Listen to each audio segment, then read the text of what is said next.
Thank you. Okay, want to launch the... Yeah. All right. Welcome, everyone. My name is Jonas Brunsvik. I am the project leader for academic relations here at SwissNext. This event has actually been a long time in the making. Charles had approached my predecessor a few years ago with the idea for this event, and we're actually thrilled that it's happening finally. Bear with us. As you can see, the technology is not flawless, so AI might not yet be taking over. We're very grateful to Charles for inviting all of you and the wonderful speakers in Geneva. We're also grateful to the Center for Curriculum Redesign, the Monte Salvi Foundation, the Fondazione Helvetica Education, and to the University of Geneva for hosting the other part of this event. Without further ado, I will give the word to Charles to kick us off. Well, thank you so much, Jonas. And would you mind launching the PDF? Yeah.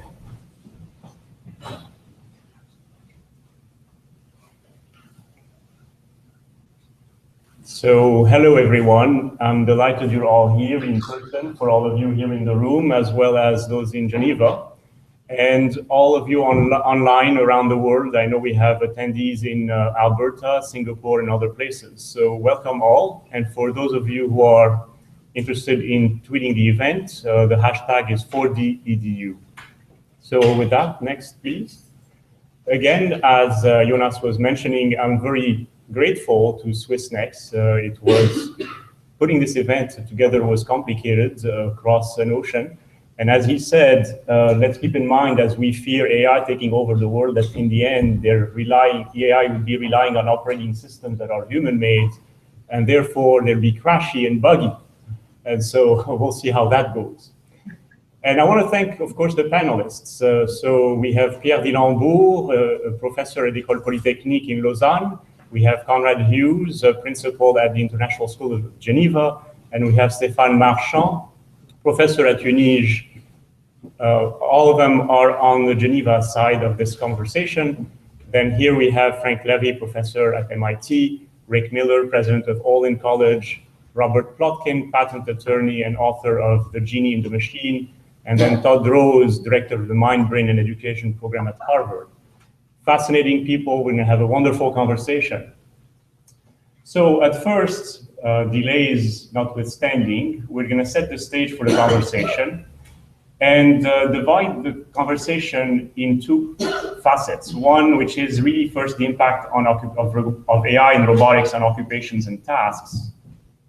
And then, once we define exactly what that might be, these are questions arising from that, we want to talk about the impact on education. As you will see, we will have 2 10-minute breaks. And this is intended to be an open conversation that will try to unearth questions more than answers. We all, of course, all understand this is a long haul. The questions are only starting to accumulate. And people like Frank and others have been working on these issues for a long time. And so we are trying to come up with something, a balanced view of what's actually happening, not a hype-ish view and not a dismissive view either. Next. So the question, of course, that everyone is asking is this time different. For those of us who've been around the block, we've heard a lot of these questions since the 80s, which at the time were referring questions some from the 60s and before. So is this time different? Golden Katz, professors of economics here at Harvard, have talked about the race between technology and education. And this is a diagram showing what this implies. When technology zooms ahead, as it did during the Industrial Revolution, we find ourselves in situations of social pain. And when education catches up, as it did from the 1900s onward, we saw a period of prosperity. And so the question in everyone's mind now is, are we seeing a repeat of that situation with social pain arising from the fact that due to the digital revolution, we have, again, this hysteresis that has opened up between technology and education? Frank Levy here has been one of the authors of this long-standing research showing how occupations have changed. This is data from the United States, showing that non-routine occupations, be they analytical or interpersonal, have risen. And I'm talking, of course, about consulting and engineering and other professions of that kind. Whereas professions that are routine, be they cognitive or manual, rose and then dropped from the 80s onward. And we're talking here about professions such as traditional office workers and routine manual labor. Now note the last line, it's about non-routine manual work. And that means plumbing, truck driving, things that are not easily offshoreable or automatable. But we also know that some of these professions, such as driving, for instance, are under pressure once automatic vehicles show up in force. Next. The press, of course, has been enjoying the conversation and fueling the debate. The question in everyone's mind here is whether it's alarmist or realistic, whether there's something developing, again, this time being different. The other view of this is that, unfortunately, we don't react unless we have some form of pressure. And for those who have shrugged away the year 2000 bug, let's keep in mind that we avoided it because the whole planet worked on avoiding it. And so it was a non-event by design. It would not have been a non-event without that, possibly. Next. And very often we see this sort of pattern emerge, right? A hype cycle, as Gartner calls it, where we see an enormous amount of press on a given topic, and then that crashes after a year or two, and then the real work continues, and eventually things pop out. We've seen this in technology after technology, and we've seen this even in AI and robotics, over the past 20, 30 years. So to what extent are we seeing a situation that is, again, this time different? Next. And as you know all from how we have dealt with technology, we tend to think about it in a very linear way. And so at first, because a lot of these systems are S-curves and nonlinear, we underestimate what happens at first, and we tend to poo-poo it when we don't see the immediate results. So we go through the hype, then we poo-poo and not pay attention to what goes on. And then over the long run, it starts overtaking our wildest expectations. So I'll remind you of the internet or personal digital assistants that have become smartphones, what they were about at first and what they have become, completely blowing away our expectations. And sometimes you wonder who exactly to call and ask, because whether it's experts or non-experts, we're seeing that the predictions that were made by experts or non-experts are not particularly different. And so, should we even bother? And yet we have experts here at Oxford who have tried to put some semblance of analysis into it. And there are, of course, a lot of flaws in the way that analysis was conducted. But let's also mention at their defense that there are two conditionals in their study that are missed by the press typically, which is the word potentially, and then the word automatable. So two conditionals to hedge, which of course would go unnoticed, and the press would report this as 50% of US jobs will be disappearing by 2020 or whatever. So the shortcut doesn't do us any favor. Next. So we've seen acceleration. If you look at games and how they have progressed over time, the relative complexity of the games that machines are winning at has increased. It seems to be increasing faster. Go was predicted to be cracked perhaps in a decade, and it surprised even Google that DeepMind won at Go during the past month. Go has 10 to the 170 different permutations, and so that was significantly more complicated than chess. And yet we got there 5 to 10 years early. But let's keep in mind one thing. When we are awed by these things, as awesome as they are, let's keep in mind that these are bounded/structured problems. They look impressive, and it is impressive, of course, for AI to be winning at these games, whether it's Jeopardy or otherwise. But these are still bounded and structured problems. They have a finite data set, a finite set of possibilities. And what we're going to be discussing today is what are the tasks and what are the complexities that humans have to face, and to what extent some of these elements are bounded or not. But also let's keep in mind that we've always had this argumentation going on. Humans will never be beaten at chess. Humans will never be beaten at Jeopardy, et cetera, et cetera. And eventually they get beaten. Humans are the only ones who can improvise. The humans are the only ones who can do this or that. And we're finding this receding horizon further and further. And so that's the part of the conversation. So there are areas where machines can easily best humans. When it is about a huge amount of data with thousands of inputs and creating a unified model at scale, with of course remembering that a lot of that algorithmic analysis comes from humans, and that humans inject their own cognitive biases in the analysis. But at least these are areas where machines have been doing extremely well in recent times. Whereas as humans, we have to access a lot more data.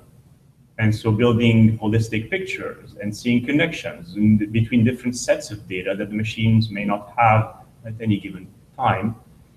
And so we also have to figure out the source of the data. In this case of Jeopardy, it ingested Wikipedia by and large, and so someone had to decide what set of data was to be ingestible by IBM's machine. And very often we find ourselves limited by our imagination. In this diagram, this drawing done by Jean-Marc Coté in 1899, he was asked to predict a number of technologies, and this is how he saw robotics. There was a maid pulling a contraption, because, of course, everyone had to have a maid to clean the floors, and everyone had to have a broom. So with the technology and the mindset of the days, that's what was imagined. No one at the time could have imagined Roomba. Completely different form factor and really, really good at one task. And so the question will be here today, will we be seeing a death by 1,000 cuts, meaning lots of things like Roomba, each one being really good at just one thing. We don't have to wait for generalized artificial intelligence for impact to be seen. It could be just single tasks done extremely well by AIs. In this case, you see this cartoon from Dilbert dated 2011 about his Siri or equivalent scheduling a meeting and freaking out his assistant. Well, 5 years later, we have that. So it was a cartoon, a joke, and it's a reality 5 years later. Again, now, Amy, in this case, the AI, is only capable of scheduling meetings. But that's done sufficiently well to replace that human task. And even when you look at composition, if you think of services like Spotify or Pandora, what have they done? They have analyzed 40-odd parameters of music. And this is how they can serve you music that resembles a composer that you like. Well, this has been taken a step further over the past 20 years at the University of Santa Cruz. And there are demonstrations now of AI mimicking the style of Bach and Beethoven and Mahler and Scott Joplin and so on, which is something a good piano teacher can do. But it also shows that elements of incremental innovation are now automatable. Not necessarily radical yet, but certainly elements of incremental innovation. And so I'm going to let both sides read of this and not add to the cognitive load.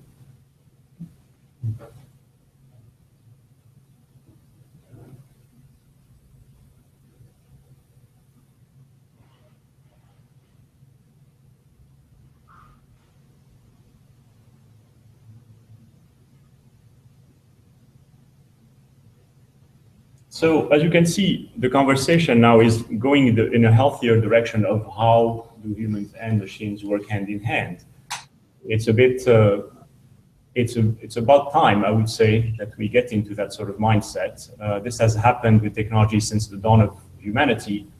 And it reminds me of the age-old debate in anthropology. Does the tool precede intelligence, or is intelligence preceding the tool? Well, the two are in a feedback loop.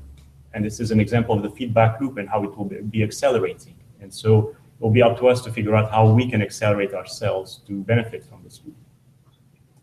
Which also implies a broader view of what education is about, right? It's not about only facts that can be searchable or even procedures that can be searchable. It's a broader understanding of knowledge and what it's about, and the skills on how we use that knowledge and how we behave and engage in the world, and how essentially, importantly, we reflect and adapt. That adaptation, that meta-learning ability is essential in a world that's constantly evolving at a faster pace. And so one of the concerns one might have is, are we reaching an event horizon? Are things accelerating to the point where formal education systems cannot catch up? And that is certainly one of the things we're concerned about. But then we can look at the positive aspect of AI and think, well, could we use AI to catch up? Why not use what's actually creating the tension? And so for today, we're going to be asking ourselves questions and trying to unearth as many questions as possible. And then we will take the next couple of months, a couple of years to try to answer as many of them as possible. So this is a conversation. I'm not asking for predictions. And we are assuming here no generalized artificial intelligence. So let's not go into the complete unknown here. And let's talk about how can machine learning foster and shoulder human learning. Okay. And so to kick this off, I'm going to ask us to focus on the next one. I'm sorry.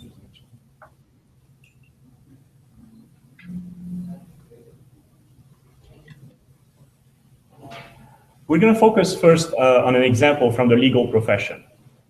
Both Frank Levy and Robert Plotkin have done work in this area. And we're going to ground the conversation by starting to talk about what exactly is that practice about and how much of it is automatable or not.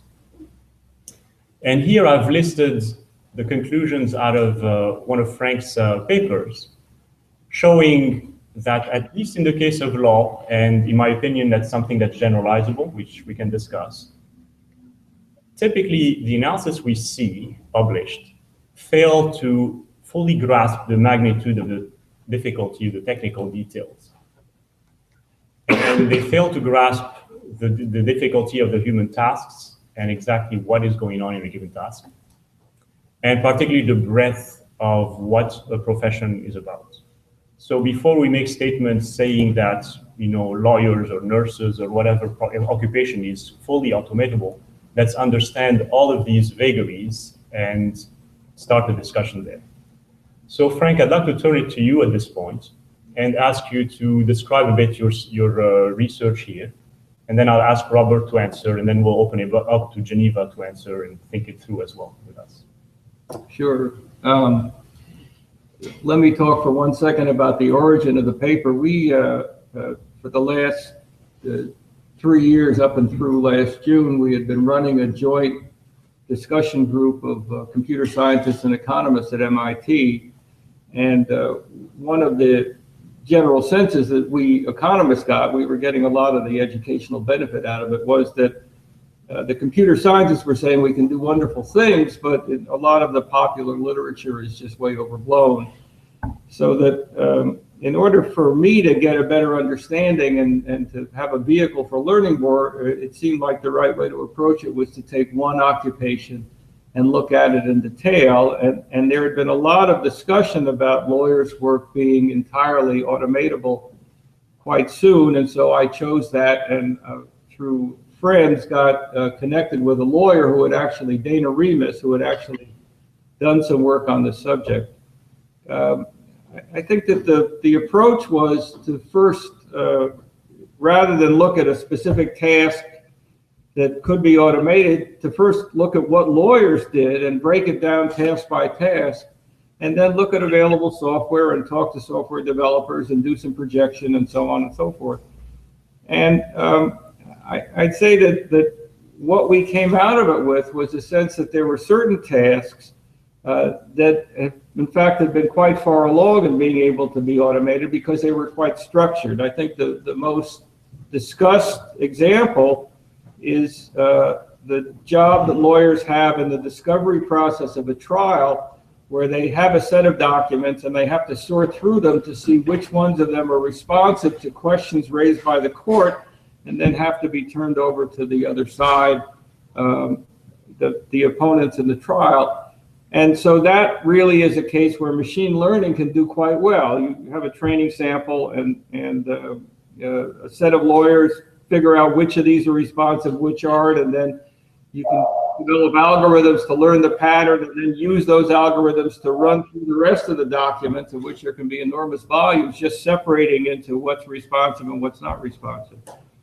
On the other hand, there are a lot of other, even in terms of document search, there are a lot of other situations where machine learning really doesn't do very much. For example, if you're in the process of acquiring a company and you want to see whether the company has any contractual relations with people who might be in violation of the Foreign Corrupt Practices Act, you're just not going to be able to get the kind of training data to train an algorithm to know what to look for in that kind of a situation.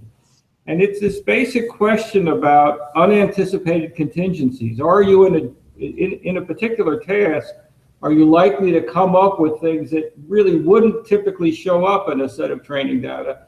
And so it really is left to humans to do. So that was really the kind of work that we did in that paper. Thank you, Frank.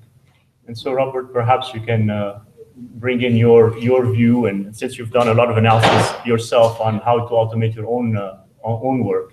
Yeah, I'll just say a few words about a few different directions that I come at this from. First of all, I've been a lawyer for 20 years now. I've worked at some large law firms for a few years, and I've run my own small firm for 16 years now. I also have a background in computer science, software development, and as Charles mentioned, I wrote a book on automation of invention. So I've studied history of innovation and automation.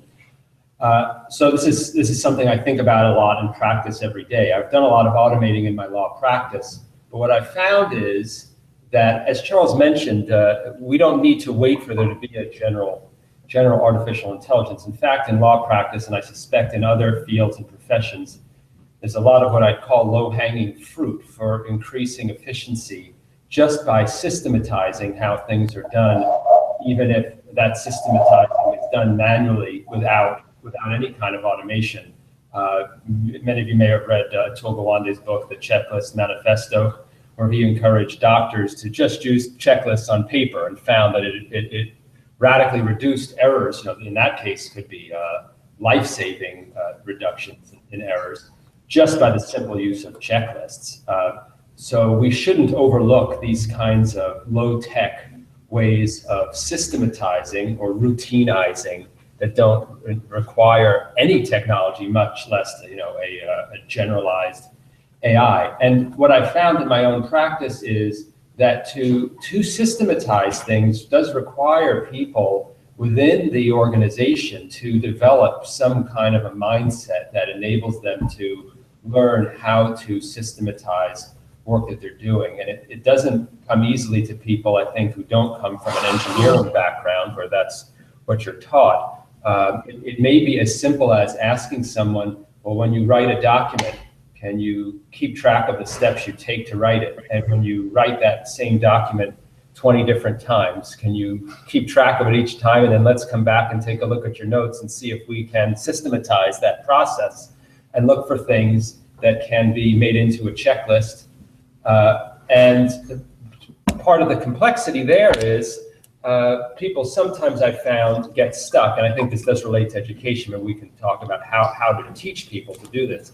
People will sometimes get stuck and say, well, there's 10 steps, but 1 or 2 of these steps, I know I could never explain fully how to do it because it requires some intuition or expertise or judgment or discretion.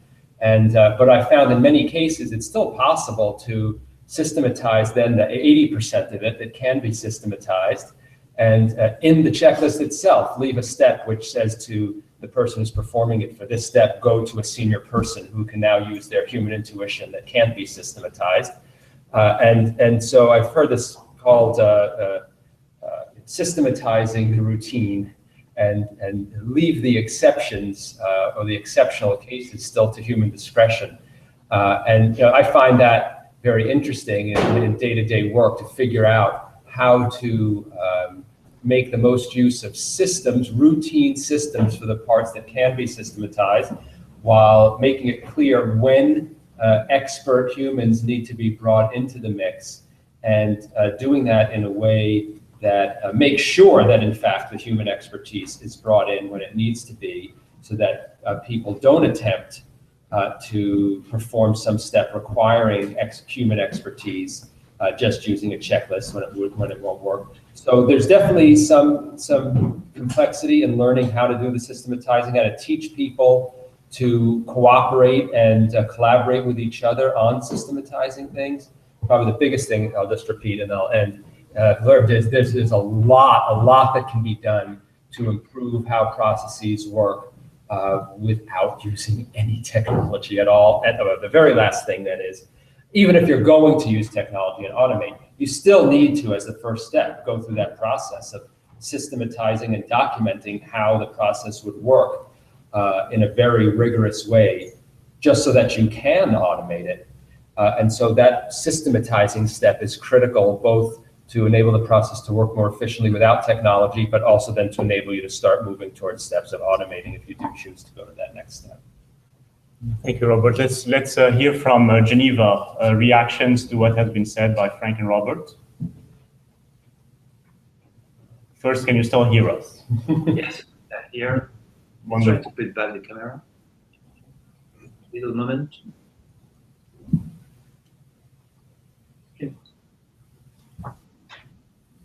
Okay. Are you with? Yes. Fine. Who would like to comment or ask questions? Maybe one comment is about gamification. Not gamification, gamifying. If we can automate something, you can reverse the automata. And so if lawyers start with AI tools that compute part of the routine task, the bad guys can reverse probably this algorithm. And we have the same case with automatic graders. You know, in MOOCs, some of the people develop automatic graders. So if you receive 3,000 essays to grade, they can automatically produce a grade for you, and which is kind of scary. The problem was that it works. It predicts pretty well the grade given by the teacher. Of course, if the teacher has to grade 3,000 essays, he's not a teacher anymore. He's not a human anymore. He becomes himself a robot. But the question is, if you can do it, if you can automatically grade, it probably means that you can also probably generate with some clear patterns that were a feature of the machine learning algorithm. You could probably generate also some of the text, and at some point there is always someone who will find a way to, and by understanding the way that the automata is working, to game it and to for instance, pass the essay without knowing anything about it. All right. So Pierre, thank you. Let me ask. Can you hear us? Yes, we can hear you. Did you hear what was just said? Yeah, we did, Pierre. Thank you. And I just wanted to ask whether you felt what's your reaction to the complexity of automating tasks? You know, the complexity of going through and figuring out what exactly can be systematized. Because as Robert was saying, it's relatively easy once you go through the process, but very often it's hard to go through the process itself to figure out what to make of it. So you ask humans code. Could you repeat the question, please? Yes. what do you make of Robert's comment about the difficulty of extracting from humans what they feel can be automated?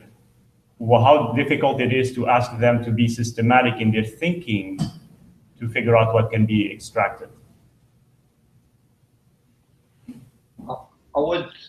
I would say to this that, in fact, this goes not by explicitly asking humans to automate their process or to discover what is systematic in their process, but rather proposing them tools for support. And I wish to, in this conversation, to emphasize the idea of supporting artificial intelligence rather than replacement. So that by proposing tools in some function, in some job, you will actually get acceptance of these tools where probably the routine can be automated, and more difficulty in acceptance where the part of the task cannot be so much automated. So in fact, you can actually discover the automation, the systematization of the task by proposing tools replacing or supporting some part of the task, and look at the acceptance of these tools within the task. And where the tool is accepted, the task can be systematized. That's what I would say. Thank you. So you're saying rather than having a human try to figure out what to exactly systematize, have the tool figure it out in concert with the human. Anyone would like to comment on this?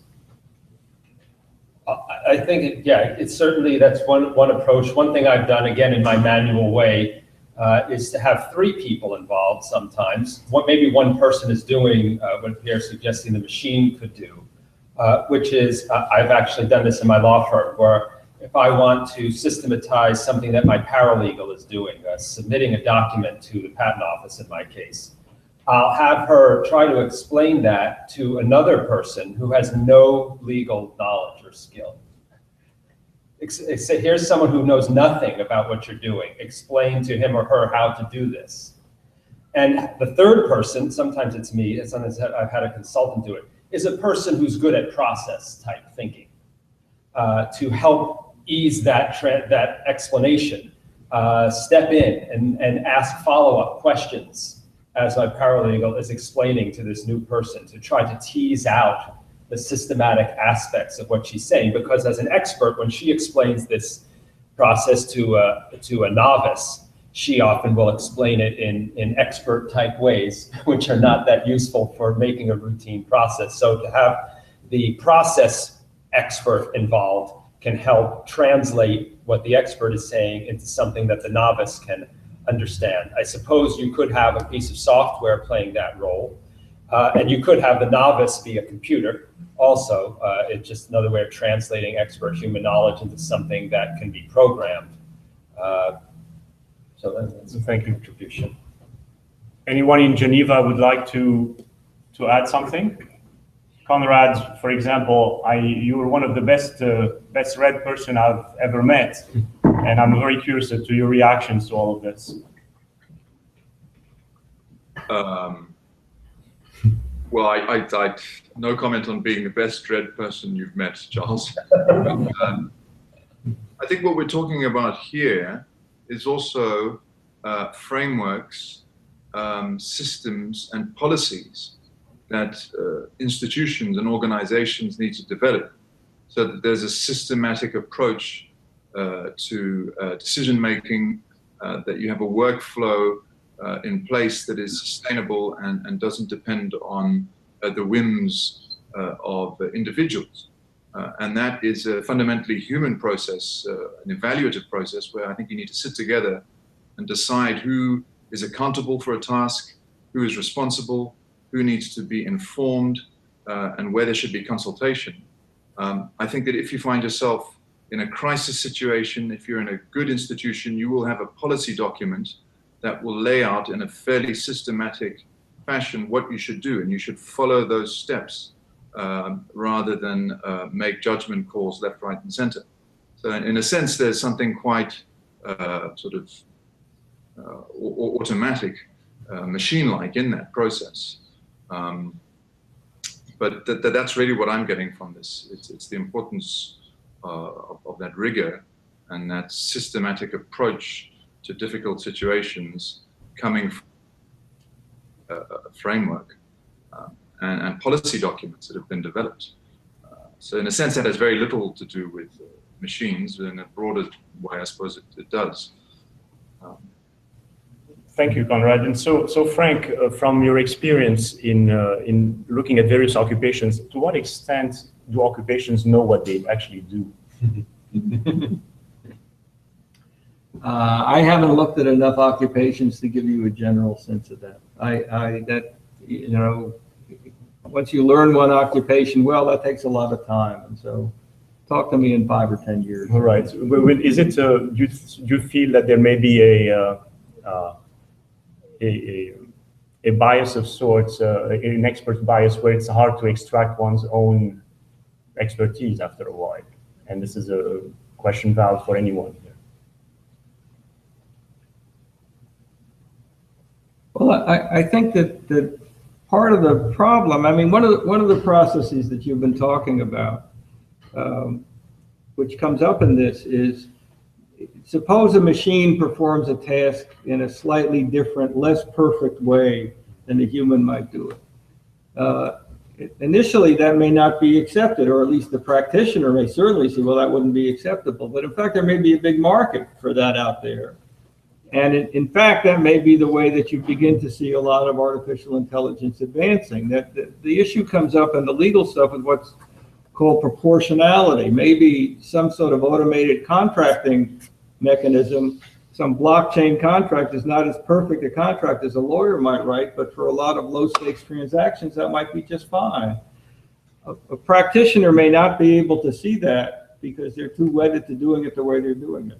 Thank you. That's an important point. I mean, we've all downloaded forms of the internet with that requires zero AI, and we've used these forms, and that has replaced some legal time. Right. Thank you. Stefan, would you like to add something? Yeah, I think you were just saying that we all downloaded some forms from the internet, but in fact the legal legal context of what we are talking about is very restrictive, because we all downloaded automatically translated notices, procedure to, for example, to mount a furniture or IKEA furniture. And actually, it may not be so perfect, but it's fine for explaining what it should do. Of course, the legal aspect of a document adds the need for some perfection. So that creates an extra problem. But for a lot of tasks, maybe some of the imperfection can be acceptable because they don't have an impact on the actual foundation of the task. But the legal aspect of that, as could be, for example, for medical purposes, you need some kind of perfection. But for just some daily tasks or exchanges, you may not need that perfection that is asked by legal or medical purposes. That would be my comment. And so intelligence in these domains, these very specific legal or medical, and maybe some others, for security, for example, in terms of, for example, driving a car, cannot be so much approximated. So they need to reach some kind of a level before being accepted. But maybe it could be far more incremental in many other domains. I don't know. Can I jump on that, Charles? Please, by all means. I want to disagree with Stefan. I mean, the discussion so far has been, are there some tasks for human beings that are routine enough to be replaced efficiently by computers? But what about the tasks that it's not simply that they can be replaced, but they should be replaced by computers because humans are not so good.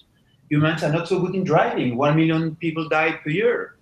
And talking about lawyers, what are the most frequent mistakes that lawyers do? And maybe we should focus on what they do badly and not on what they can do routinely.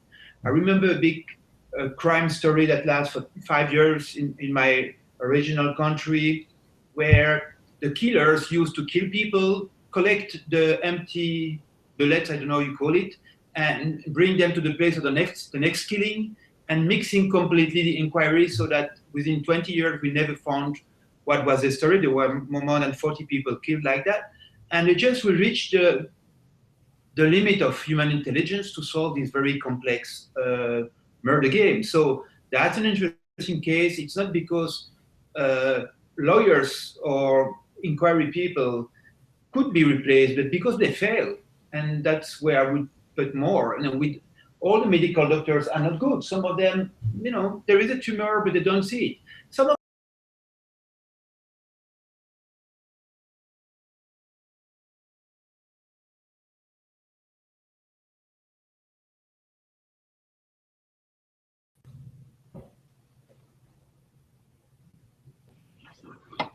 Sorry, there's been a disruption. Are you with us? Yes, we heard you as you were just about to say. You just said teachers too are of very variable quality. And some crazy teachers. fantastic. Some are in jail. So, well, thank you. So, well, Rick, on that front, since you've done amazing work at Olin, could you please share your thoughts?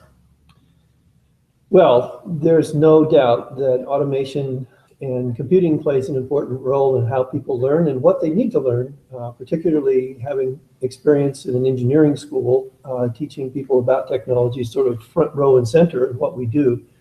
But frankly, I've been more impressed looking forward with the role of the things that are not technical in teaching and not technical in learning, things like attitudes, behaviors, and motivations. It's this intrinsic motivation that's making sense of the world, this passion about learning and about making a difference, which seems to have a longer impact than the knowledge that people have. There's been some work by this fellow, James Heckman at Chicago, in looking at whether this basic assumption that we've had, I think, for hundreds of years, the more you know, the better your life will be. That's why we send our kids to school. I'm not suggesting that there's not truth in that. But if you actually do the math, it's not obvious that it's a linear correlation there or that it continues for a long period of time. I think it's true that Heckman's work identified what he calls grit as being a much better predictor of long-term positive outcomes in life than knowledge or intelligence, which in the education setting raises the question, what is grit? And can you teach it? I happen to believe personally that every time a teacher goes into a classroom, they are teaching more than the content of the subject. They're also teaching attitudes, behaviors, and motivations, most of which they're not aware of. But for example, a teacher who is very hopeful has a better chance of spreading hope and optimism among the students than one who is very cynical. And you may not even be aware of what your attitudes and behaviors are. Certainly in today's environment, it's not something that we talk about much or we focus much about. Yeah, thank you, Rick. And Todd? Yeah, I think most of my thinking will probably be in the second session. Yeah. So but I think this is building on what you just said about the sort of just knowledge-based component. And I think a lot of the literature around how you can help things like grit develop, the kid needs to end up having a pretty positive experience in the moment, right? So the process of learning, you need to have some struggle, but it's got to be manageable. Yeah. And I think a lot of this comes back to how we create really good feedback mechanisms, which in traditional, without technology, you can't do it on the time scale in the way that you need it to really, from a neuroscience standpoint, to really have that kind of positive effect. And so I'm interested in how the technology can actually help us provide better feedback loops in that process. And that will be definitely what we're going to be discussing for the next 2 hours. I would like to perhaps synthesize to a certain extent, perhaps that's still a valid human task, the conversation so far. The whole aspect of occupations that aren't necessarily clear on what they do in a systematic way. One way of unearthing that is the manual aspect or the human dimension of trying to figure it out oneself. The other aspect is have the machines help us figuring it out by tracking basically the behaviors and the mechanisms.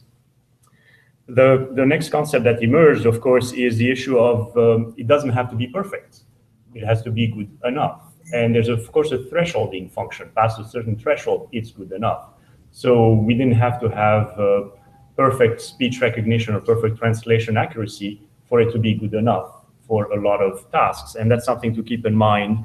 And oh, by the way, recall how speech recognition had a 65% accuracy, and now it's at 95%, right? So it was good enough to be sellable and improved over the couple of decades to the point where now it's equivalent to human detection levels. And lastly, the comment on focusing on what humans do poorly, not just on what humans do well. Perhaps this is where there would be far less societal resistance and a lot more gains, of course. So on one side, in essence, it's the two ends of the distribution. The boring, tedious, sweeping the floor thanks to Roomba aspect, and on the other side, the incredibly complicated task that only a few humans could master, examples of high-end games or whatever, but of course generalizable to all sorts of other occupations, and from which we derive a lot of benefit, and everything else in between, of course.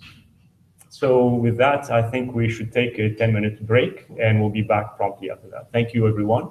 And stay with us, Geneva. See you in 10 minutes. Vous nous entendez à Genève? Oui, oui. Okay, super. So let's kick off the second part of this conversation now. Push the conversation into the domain of education, how education can benefit from artificial intelligence, and how to pair that with human intelligence. But first, I'm going to start with a somewhat provocative question to Todd related to neuroscience of education. So here we have machines improving. Is there a let's say, technological case or an ethical case related to forcing humans to improve via, via first neuroscience techniques, which DARPA is researching, mm-hmm. or even to go more bluntly into gene editing? Do we want to keep up with the machines that way? So for me, it's more of like a philosophical, ethical question, which I would say no. We're also encountering this with smart drugs, right? Like that ultimately, as we get better at making you better at learning and memory, the question becomes, can you start to force, first of all, who gets that? And then if you want to be equitable about it, can you just make kids take these drugs because you can accelerate their ability to learn and it saves time and money? But I think that,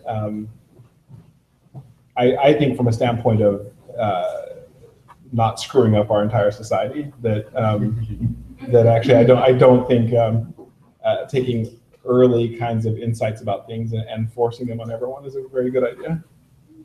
So without the forcing, but you think that society will, how can I say, feel compelled to keep up? In other words, if we have the steering approach, you have the, let's say, the neurotechniques that you see in the press and advertise that, improve your brain by doing these calisthenics, etc.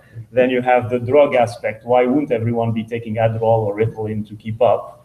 And then, of course, the more ethically difficult even aspect of gene editing. Yeah.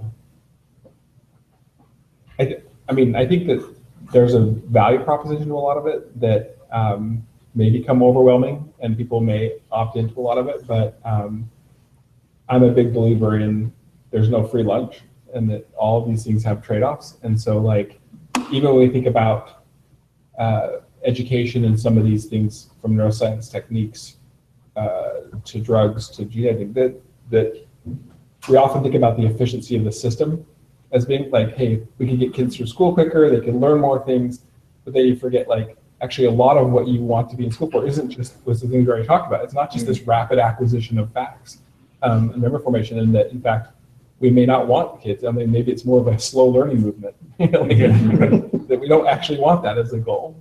Excellent. So, Conrad, you might have views on this. Do you still have the link? Conrad, can you hear us? It cut off a bit there. Okay, you're back on. Do you have views on this? Yes.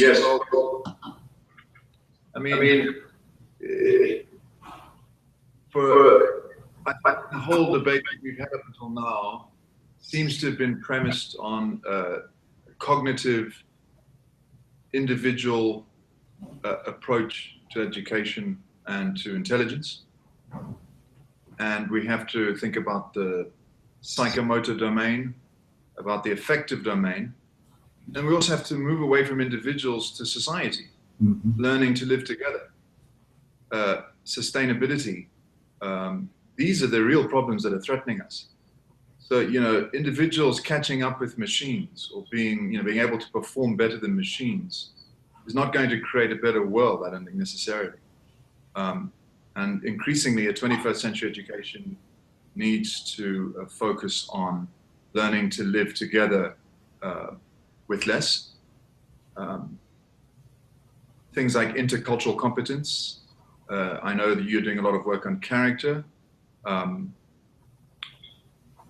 If you take the Delors report, the 1996 Delors report, the treasure within, those 4 pillars, learning to know, learning to learn, learning to be, and learning to live together, those are critical. And the one that's the most challenging is learning to live together. I think it takes us quite far from artificial intelligence. And that's a whole other perspective that we could be taking. Very far from neuroscience, from algorithms, from automating processes, from the bottom of Bloom's taxonomy and how machines can do that instead of human beings. It's the social capital that we need to nurture. And I don't think that machines are really going to help us all that much to do that. That's what I think intuitively. Thank you. So to Stéphane and Pierre, what if machines were able to help us with that, in the sense that they can help us analyze all sorts of societal issues on a broader scale, but potentially?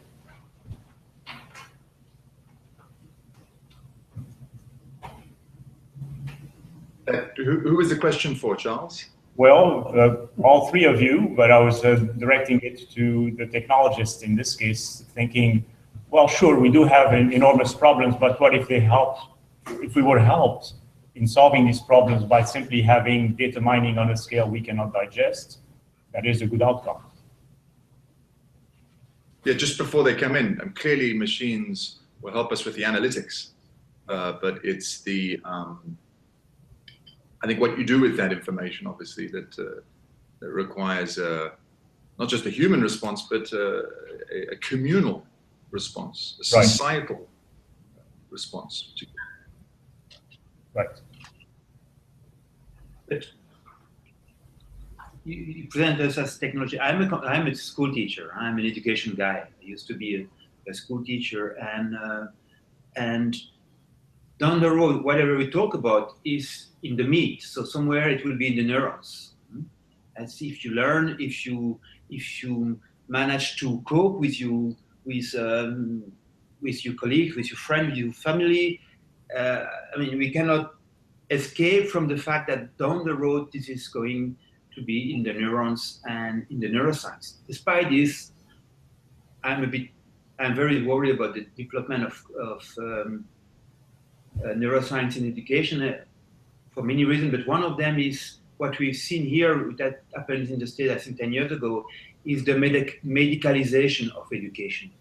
Parents are anxious about their kids, and they are happy when you give a label to their kids. So suddenly, my kid has an attention deficit disorder. Okay?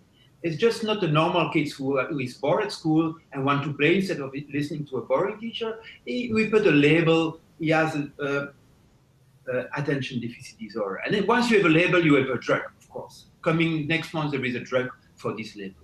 So this is not the fault of neuroscience, but it kind of comes with it, this view of education as putting people with medical labels. That's scary for me.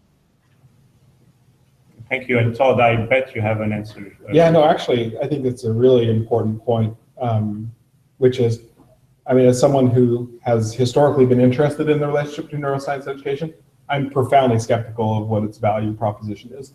I think it does some things really well, but this idea of carrying over, like the field of neuroscience is probably the most infant of the fields that we're talking about here. We really are barely getting our conceptual footing about it. Like it's essentially for the past 20 years has been glorified phrenology, right? Like instead of which bump on your head, it's which structure part of the brain does this thing, right?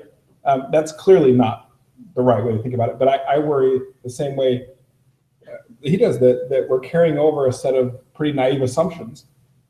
This medical model that even medicine doesn't follow, right? Like, and we're saying if the kid is bored, they have an attention deficit, and now there's a drug that follows. And that terrifies me to no end. But I do think to the other point, and hopefully we can talk about this a little bit later.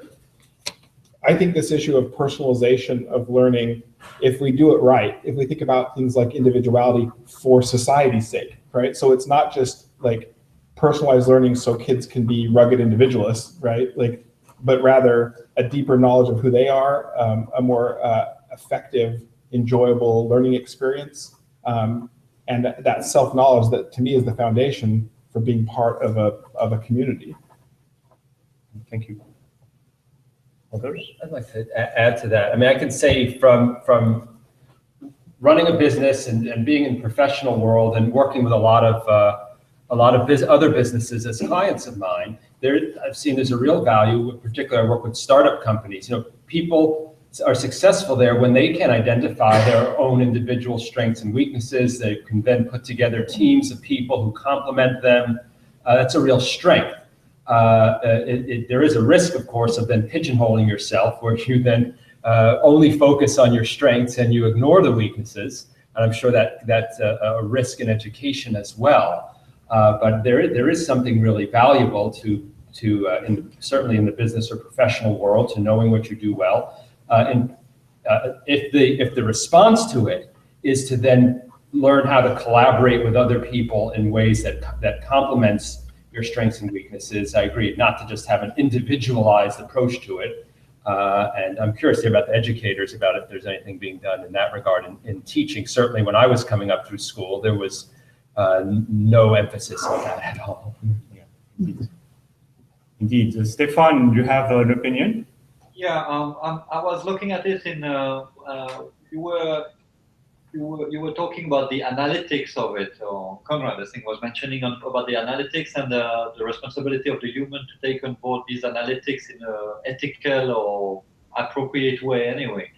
But in fact, in this world of big data, by definition, big data entails the fact of having big data, a lot of data, and in fact, particular situation of a kid at school, or of a typical, untypical case of a kid that would need special attention would go out of this big data, because by definition, it is a specific case. And in fact, this big data approach, the mining approach of the big data, goes along with that trend of the society of taking up the scoop of the sort of low-hanging fruit of the result of this analytics, and leaving out what are the sort of niche kind of analysis, which would need more human attention or more specific attention, or which have a deficit of training data, as we said in analytics, and then these are left out. It's a bit like in the e-commerce for recommendation system. You would have a lot of recommendation on very popular items, but in fact, if you like very specific music or very specific movie genre, these would suffer a deficit of recommendation. So because they have a lack of data, a lack of user addict, or so basically in education, this would mean that you would do mass education in a way if you follow the analytics. Maybe not. To be a bit optimistic, maybe it's the other way around. In research and education, I've always used categories. And we have these famous aptitude treatment interaction laws. So if we have somebody who is field dependent or field independent, who is more auditive or more visual, somebody who is anxious, non-anxious, we will not use the same methods.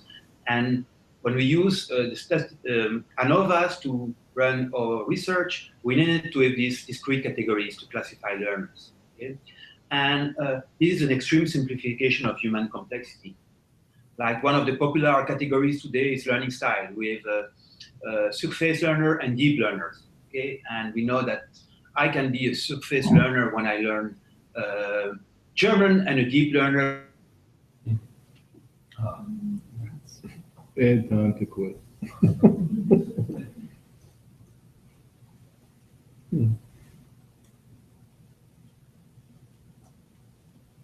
You think bandwidth between two places like Cambridge and Child falls in one of these categories. Can we go? And Sorry, Pierre, with data, we might. Pierre, sorry, you froze for a moment. So you were talking about surface learner versus deep learners, and we lost you. Could you go back there? Okay, let me defreeze. I was saying that you can be a deep learner when you learn paragliding because you want to land safely, and a surface learner when you learn German because you are not so motivated. So we don't belong to categories across all topics and all moments of our life. Mm-hmm. So this simplification of reality, dividing students into learning style, cognitive style, whatever, was more or less due to the level of statistical tools that we had in the past. Today, maybe we can go, and that was my point about individualization, we can go further into having parametric models, like we're not anxious and non-anxious, but you are somewhere in between, and that identify really one individual. But the danger is always that you have a finite set of dimensions. So this surface versus non-surface, anxious versus non-anxious, and maybe there are some extra dimensions that you didn't actually discover, and you want actually still to reduce the view of your person with only these dimensions, whereas you may escape actually to any of the categories because of one of the specific dimensions. I mean, coming from another planet, for example, imagine that. Yeah, but in the past we could cope with 2 dimensions or 3. Yeah, okay. Now we can cope with 50. That's an improvement. Yeah, for sure. Right. So, yeah, go ahead. Sorry, continue on, Geneva. I'm saying that there will always be some form of simplification because by definition, the machine will always find a category to put you in. There is in general not I don't know category. Well, so I'd love to respond because you've just written a book on the end of average, and this is exactly the topic that you're addressing: how to personalize it to a clear degree.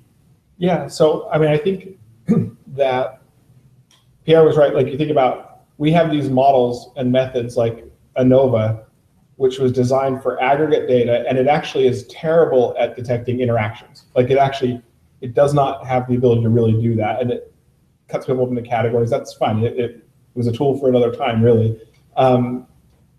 What kind of keeps me up at night is that with bigger data and better techniques, we'll still simplify, but we can actually get better models of individuality.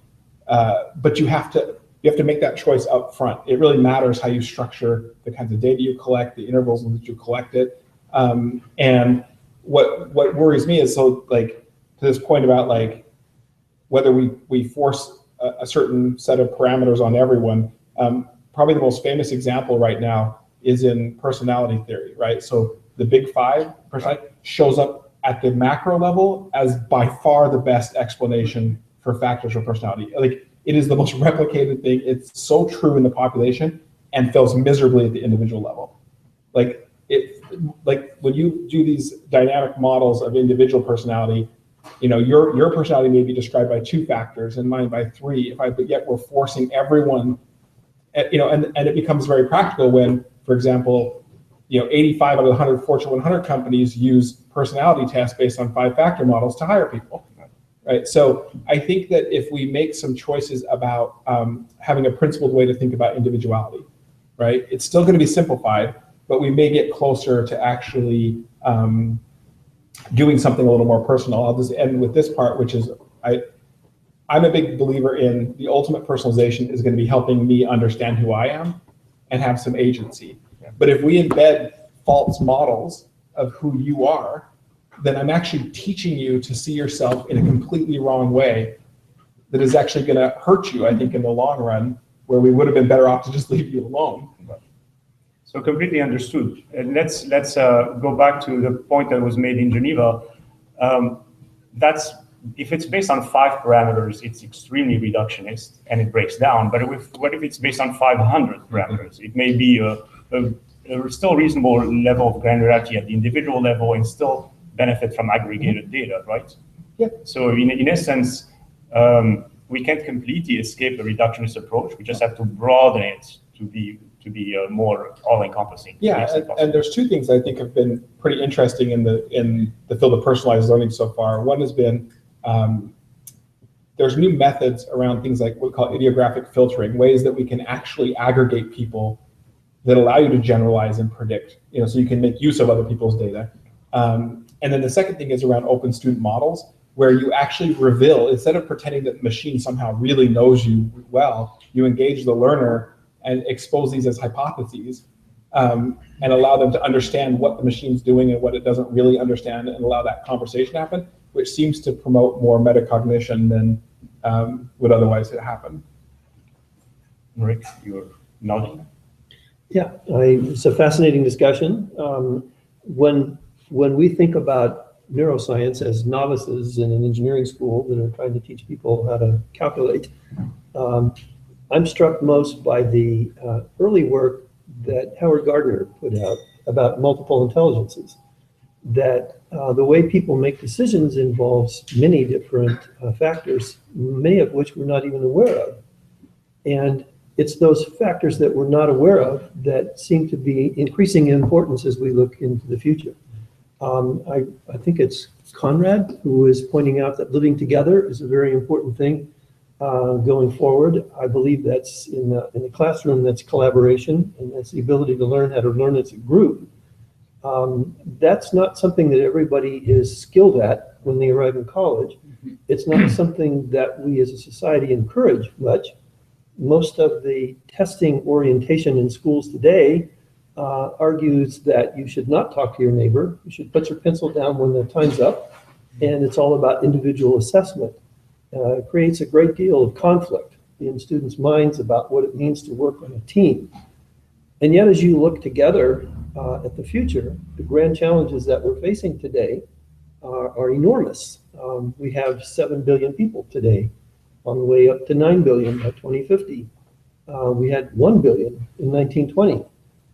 I don't think there's any aspect of life that won't be affected by that.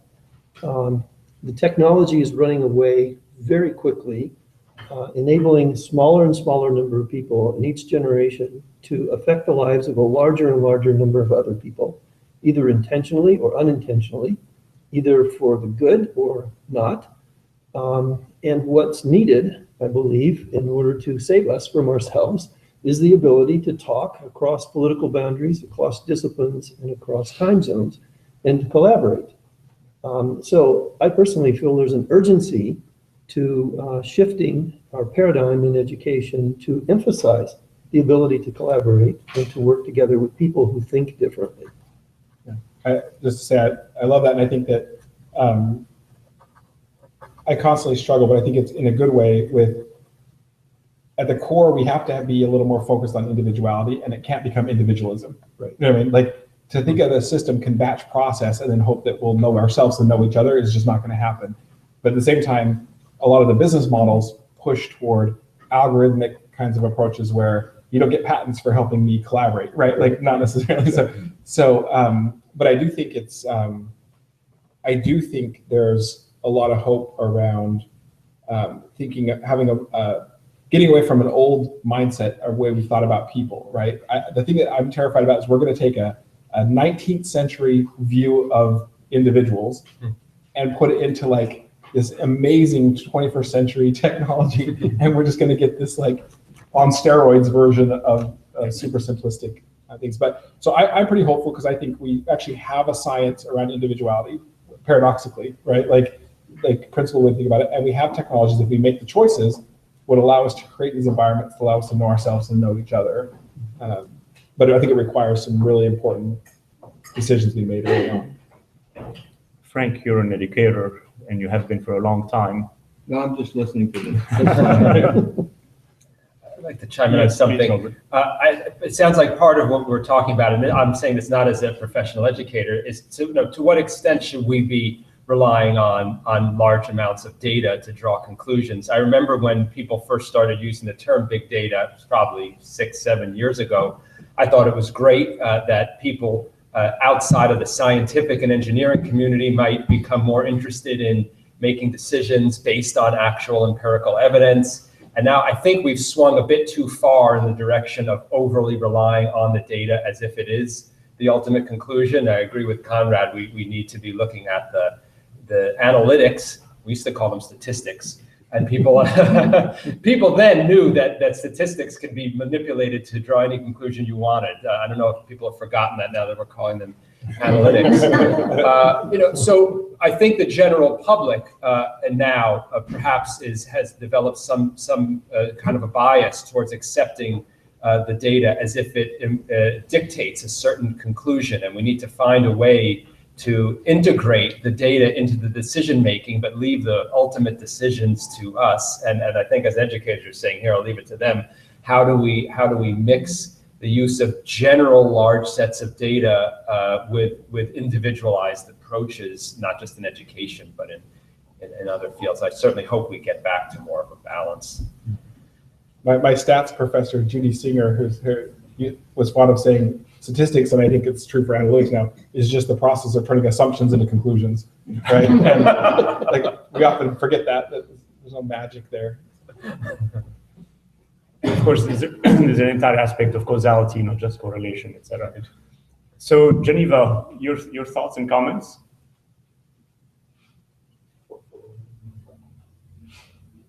Yes, on the individual versus social discussion, there is no individual brain. I mean, we are individual piece of hardware, or meat is individual, but the software is social. Our brain is a social machine. Our thinking is shaped by language, and Vygotsky won. Piaget lost, Vygotsky won. So today we are social completely. So even if we are alone, naked on an island, we are social machines. And our identity, we talk a lot about identity, is our identity a bit more than the sum of the ways we are perceived by other people. Our identity is a lot distributed over the way that all people around us look at us. And Pierre? Yes. Sorry. No, please go ahead. No, I'll come in after you've responded, because I wanted to make a separate point. Okay. So Pierre, one thing I think is really important is, so from my perspective, I'm part of what we call the science of the individual. And what I think is interesting is the principled ways we think about individuality, in fact, brings us closer to seeing ourselves as not individuals, that like we're completely contextualized social people, and that it's fundamentally about interactions and modeling those and taking those seriously. So I think it's exciting as we get to understand individuality and seeing us as embedded social people and taking that seriously in a way that we haven't before. Yeah, we clearly have something, individual. The guy who will sleep with my wife tonight is probably me, so it's the same, it's not another person. There is a continuity in the meat being included within my clothes. So there is something, but at the same time, I was in the PISA expert group, PISA is international comparison, and the last one was about collaboration skills. And many of, I must say, the American members of the panels, when we're talking about teamwork, the key word was leadership. The key quality of the team member was leadership. So that there, I think, we have a small cultural shift. Yeah, indeed. Yes. Just to add to this, it's interesting, how Charles was talking about the media and how the media takes great pleasure in spewing out these sound bites that emblematize the sort of paradoxical, difficult age we're living in. And something that has become very popularized, I think, is this idea that education, and more specifically even than that, schools, will find solutions to just about all the problems that are out there. And I think in sort of Northern Hemisphere, Western societies, collapse in cultural tissue, in religion, and other institutions has led to schools becoming a type of new religion, where you're meant to find the solutions to the world's future problems. You're meant to create happy young people who are living in a severely dysfunctional world in all sorts of ways, and that we're putting a little bit too much on the shoulders of schools and education, and we need to remind ourselves that a lot of these deep human questions are much more wide scale in the root of their problem than I think an educational response could really address entirely. But nonetheless, all of this to say that, and this is a platitude, something that I think is happening more and more in schools, and this is a response to Charles' question: how can human intelligence shoulder machine intelligence? Schools are places where children need to be away from their iPhones. You need to close your screen for just a little bit. You don't have to be, checking out your WhatsApp account or whatever it is over lunch. You can talk to other people. You can do sport. It's that old Greek idea of, socializing, of the skole being a place for happiness, for simplicity, for human relationships to flourish. And we mustn't turn schools into dreary sort of learning machines, because kids actually need that time, and parents are showing us this anxiety more and more in school to just grow up without all the noise and all the pressure that's around them. So I think learning to live with technology in schools, increasingly in the 21st century, is about knowing when to shut technology down and saying we're not going to have any right now. And I'm talking about technology in a very simplistic sense here of sort of devices. So that's part of what I think is increasingly on the landscape. And just to finish, I think there's also an irony that there's a more and more conservative approach to some of the more mechanical, lower order skills that young people should be able to harness, because increasingly parents, I find they're worried that children are coming out of, then they're not coming out of a sort of 19th century paradigm. They're coming out of a post-Sputnik sort of phonetic spelling, dearth of general knowledge, very poor arithmetic and linguistic ability era. And what they want, in fact, is old school sort of education to make sure that there's a kind of baseline rigor. So there's a kind of curious regressive pattern going on as well. I think there's a false dichotomy that we sometimes create between the 19th century and the 21st century. But we forget that, the sort of second half of the 20th century involved what some people would describe as a sort of disaster in education in many countries because of a lack of all of these baseline skills that and knowledge sets that are actually needed. So all that to say that, that it's complex and it sort of goes in many directions. So Conrad, you've described basically an education with a capital E, going back to Confucius and Socrates, rather than something that has become more narrow in its definition over the past few decades, because, well, we can go on the reasons related to assessment types and so on.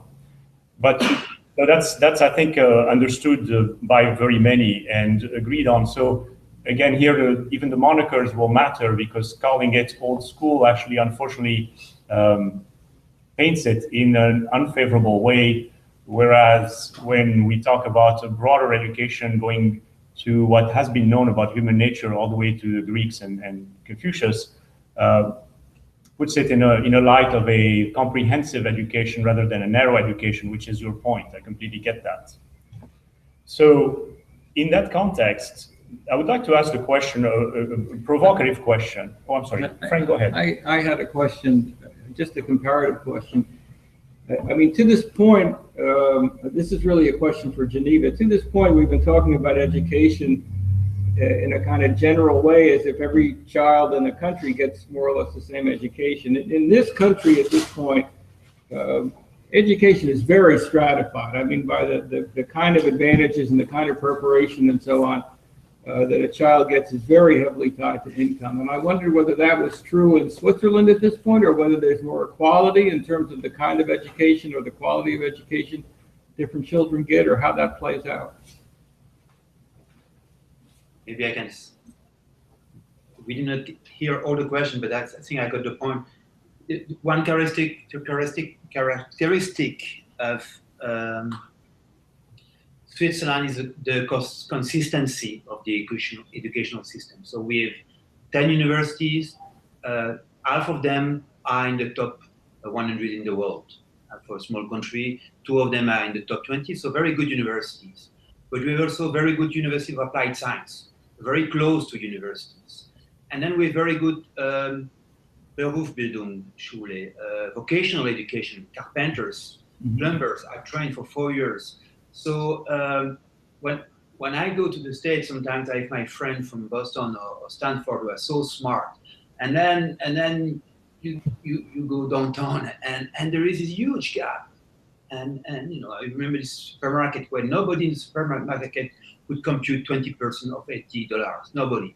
And so yeah, the strength of this system is that we have layers, if you want, but these layers are really close to each other.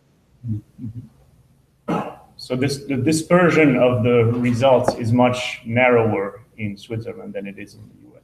Every plumber in this country did 4 years of study. He speaks probably 3 languages, and he had some accounting and so on. So that's part of the quality of life. To, if, you know, this basically only a small fraction of the society escape from education. Thank you. Thank you. So I'd like to ask a question about the what of an education, you know, in any system for that matter. So let me start with a provocative sentence you hear every once in a while. Google knows everything. What's your reaction to even that? Well, you know what my reaction to that is? That's a bit like saying a book knows everything. But that, a book knows nothing. You have to open it and read it to know what's there. Good. Stefan? Stefan? Yeah, I think Google stores everything, probably not everything and not the perfect way. And I mean, a book you can read. Can you really read what all Google has stored? That's the big problem of the big data. I mean, it's there, but how to read it? So I really very much agree with that idea of between storing or containing and being able to be legible. There's a huge difference. That's true. And in fact, there's also an interpretative difference, which may lead to ethical questions. You know, the same data can be read very differently from different people, perspective, backgrounds, whatever. And it seems that in the statement, you're confusing everything with factoids. If we're just talking about factoids, then they do pretty well. But when you're talking about sort of how things fit together, that's a whole different set of issues. Yeah, I remember, I'll probably be the only person to quote Kissinger here, I guess. But no, some of us remember. Okay, good. So good. he was speaking at Google, and he said, he chided them saying, like, facts don't speak for themselves. That's not the point. And you confuse this, but interpretation is everything. Yeah. And I think as soon as we start to accept even saying things like Google knows everything, I think it's a very scary path to go down where we start to assume that that is the knowledge, right? Versus, first of all, there's all kinds of flaws in the way that they surface information and what they've said, but I think interpretation is everything.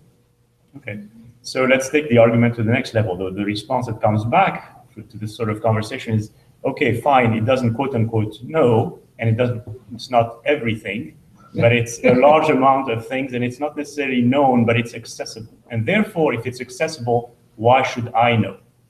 And so again, what are your responses to that? But maybe let me repeat what Konrad said, or take an example. If the speed of light is incompressible, then time is elastic. This is a sentence that I read on the door of a colleague. If the speed of light is incompressible, then time is elastic. It's information that I have stored and I can retrieve. It's information, it's not knowledge. It means nothing for me. I understand every single word, but I'm not a guy from physics, so I understand it is not knowledge for me. I cannot do anything with this sentence. If you ask me, Pierre, there is a train that crosses the control station at the speed of light, and with one person with a flash taking a picture, and there are two mirrors, and this kind of physics problem, I cannot solve it. So, it's information. It's not knowledge. We can store information, that bits, but not knowledge. And even less understanding, of course. No, it's not understanding. It's the ability to use it to do something. I mean, in a certain sense,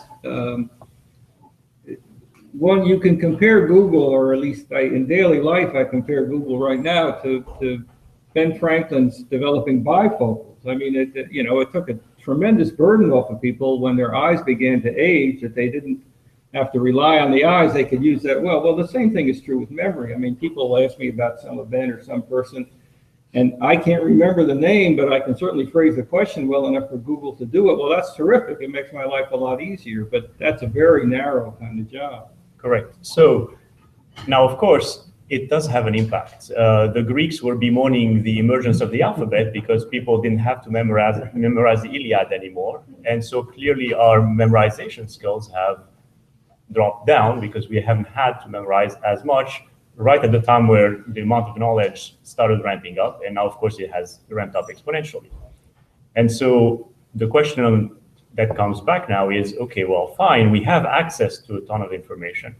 What does it exactly mean? Because it's not just factual information, we also have procedural information. If you generalize a search engine to YouTube and videos and things like that, you do have procedural information available as well. So this is the sophistication of the conversation I'd like to go into. What does this imply? Well, I'm intrigued by so to your point about people complaining about print in general, right? And there's a trade-off, right? But once we had, you could actually put to paper different kinds of information and compare. You got whole ways of thinking, syllogisms, logic that we think is because you can take for granted accessibility to this information. So what's interesting is to think, if Google's taken that and gone crazy with it, what kinds of new ways of thinking emerge off of taking for granted this kind of accessibility? Well, exactly. And so in Geneva, if we could unmute them, I'm curious about, again, going back to the data analysis aspect of this. Have we lost them? No. Okay. We are, yeah. So to Stefan, perhaps. To Stefan, perhaps. Yes. If you mind answering Todd's comment. So sorry, I didn't catch all of the. Okay. Try to restart it. It doesn't echo. Okay, we're gonna.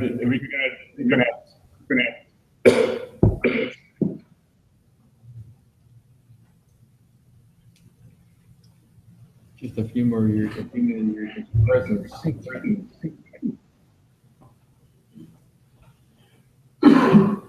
your question. Okay. So Stefan, based on Todd's commentary, you lose things, you gain others, you gain new abilities. The fact that even we have hundreds of thousands, if not millions, I think, of books available on Google Ngram opens new possibilities. We don't have to read them, but we can extract value out of patterns we find in them. And, an amusing little game is to find out how often your own first name has appeared in literature, in English literature, since the 1800s, and you see when your name was particularly popular. But beyond those little games, there's of course linguistics and all sorts of historical analysis that can emerge. So Stefan, would you like to take that on? Yes, well, I think one of the, the fact that we have a sort of encyclopedia accessible very easily in a very direct manner from Google or from whatever the net, or from videos or music or whatever. I think this is a support. Again, that's what I was having as a point in the early time of this conversation. It's a support, but in fact, there's intelligence is just not being able to output individual items of knowledge. So meaning that I would be able to give the definition of a single word. I need to contextualize it into some of a broader background knowledge. And in fact, not memorizing, this requires memorization. So if people don't memorize and rely only every time they cross something to ask Google what this is and how to react to it, then you have a very kind of punctual, decorrelated, decontextualized action, if you see what I mean. So in fact, you will always need this kind of background, memorization, summarization, and compression of the data, which is one thing that education provides to me, to understand whatever Google or whatever encyclopedia will return you back as a definition to contextualize whatever this knowledge is. That's my understanding. And in fact, it's not so much a problem to store and retrieve punctual data, respond very specific queries, as we say in information retrieval. It's more of a problem to summarize, for example, or to derive new knowledge out of, to induce new knowledge out of a mass of big data or whatever we call it. So basically, just stop memorizing is not a way to go, I think. It's a wrong way to go. Maybe memorizing some pointers and summarizing is right, but we will not save the effort of memorizing data. Thank you. Yes, please. Thank you. Yes, please. Totally agree with all this. And I think that one of the things, so we already know, for example, that the presence of Google is affecting even the way our brains store memories, right? So there's some pretty pioneering studies showing if you're told that you'll be able to search for it later, the memory you form is how to find it, not the actual information, which isn't necessarily bad, right? But when we go back to the trade-offs issue, right? So you get print as a given, and there's new ways of thinking that emerge. But something else that happens is there's often new skills that need to be acquired to make the trade-off worth it. So if you're going to go to a print-based world instead of oral tradition, literacy becomes vital to making that trade-off worth it for you, right? And you saw back in the day that the elites just hoarded that skill, right? It was a power grab to say, we're not going to let you be able to read. That way we can keep control. And I think if we think through what people like Google, what that's doing and what kind of skills become really vital, and that we ensure a more equitable distribution of the ability to acquire those skills. Yeah, absolutely. Rick? Yeah, it's a very interesting thing. I think that Google has provided a platform that allows us to move up a little bit higher on Bloom's taxonomy in the classroom so that we don't have to concentrate on what you remember, but instead focus on what you can do with what you know, being more creative. There's some analogies here that we've been through before. I'm just old enough to have been in engineering school before computing. And we used to carry around truth tables that had numbers printed page after page after page for what the sine and the cosine and the tangent and all these things were. We spent a lot of time trying to analyze what those functions look like from a calculus point of view, even memorizing things like Taylor's theorem that allowed you to construct it in case you left your tables at home. Now you have hand calculators that have buttons on them to do all this for you. You can almost think about this in terms of the time that kids spend in multiplication tables. Why do we do that? The cost of a small electronic calculator is so small today. Is it worthwhile to do that? Why do we do that? And of course, if there is no other way to do it, a large fraction of time in the classroom is spent making sure that you're competent in multiplication or you understand what trigonometry is about. Today, because that is almost in the air, it enables us to think at a higher level. And I think that Google is going to have an effect there too. If you imagine that the historic purpose of education has been to transmit knowledge, and the way that that happens is that we have people with PhDs who are supposed to be the experts, and that's why we get PhDs, so that their knowledge is more extensive, and we use them to talk to large groups of people in a classroom. Then we have to figure out what they know. And in a sense, this is a game we're codifying now. It's a little bit like asking everybody to play Jeopardy, the TV game. I'm not sure if our Geneva folks know what Jeopardy is, but it's a TV game in which sort of random facts are brought up in different categories, and it's a quick recall and contextualization. You may have known about the Watson computer playing Jeopardy. I think Google has made that completely irrelevant now. While you're playing the Jeopardy game, somebody can Google the answer and get it before you can. So who's going to pay you for that kind of an education now? So I think the economic value of perfect test scores in that kind of a learning environment has gone down, and I think that's probably permanent. So now it matters more what you can do with what you know. Unless you can make useful predictive models of the future based on the information that you get from Google and elsewhere, your value in the marketplace is lower. So I think it's a big deal. So we're going to be taking a 10-minute break. I would like you to ponder a response to this, but also think basically in terms of automaticity trade-offs, meaning is it plausible that we will also be going through life every 2 seconds going and checking facts and looking at things? There's also a certain amount of background data that we would have to just function on a regular basis. The question becomes what background data matters today versus what used to matter before. So we don't need necessarily the log tables, but perhaps we still do need multiplication tables. And that's the second refined conversation that needs to take place about what information matters and how much of it. So let's reconvene in 10 minutes, Geneva. We're starting again. And for this,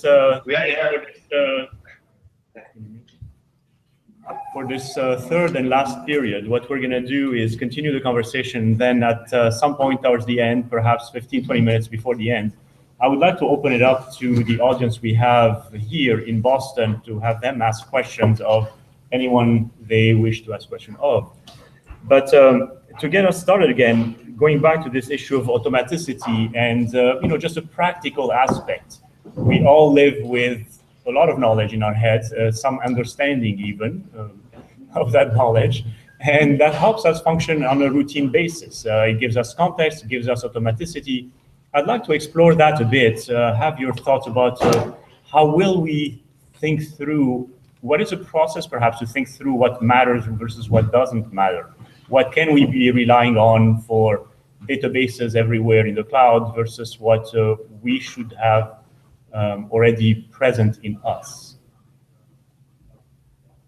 So I think Pierre has wishes to speak up.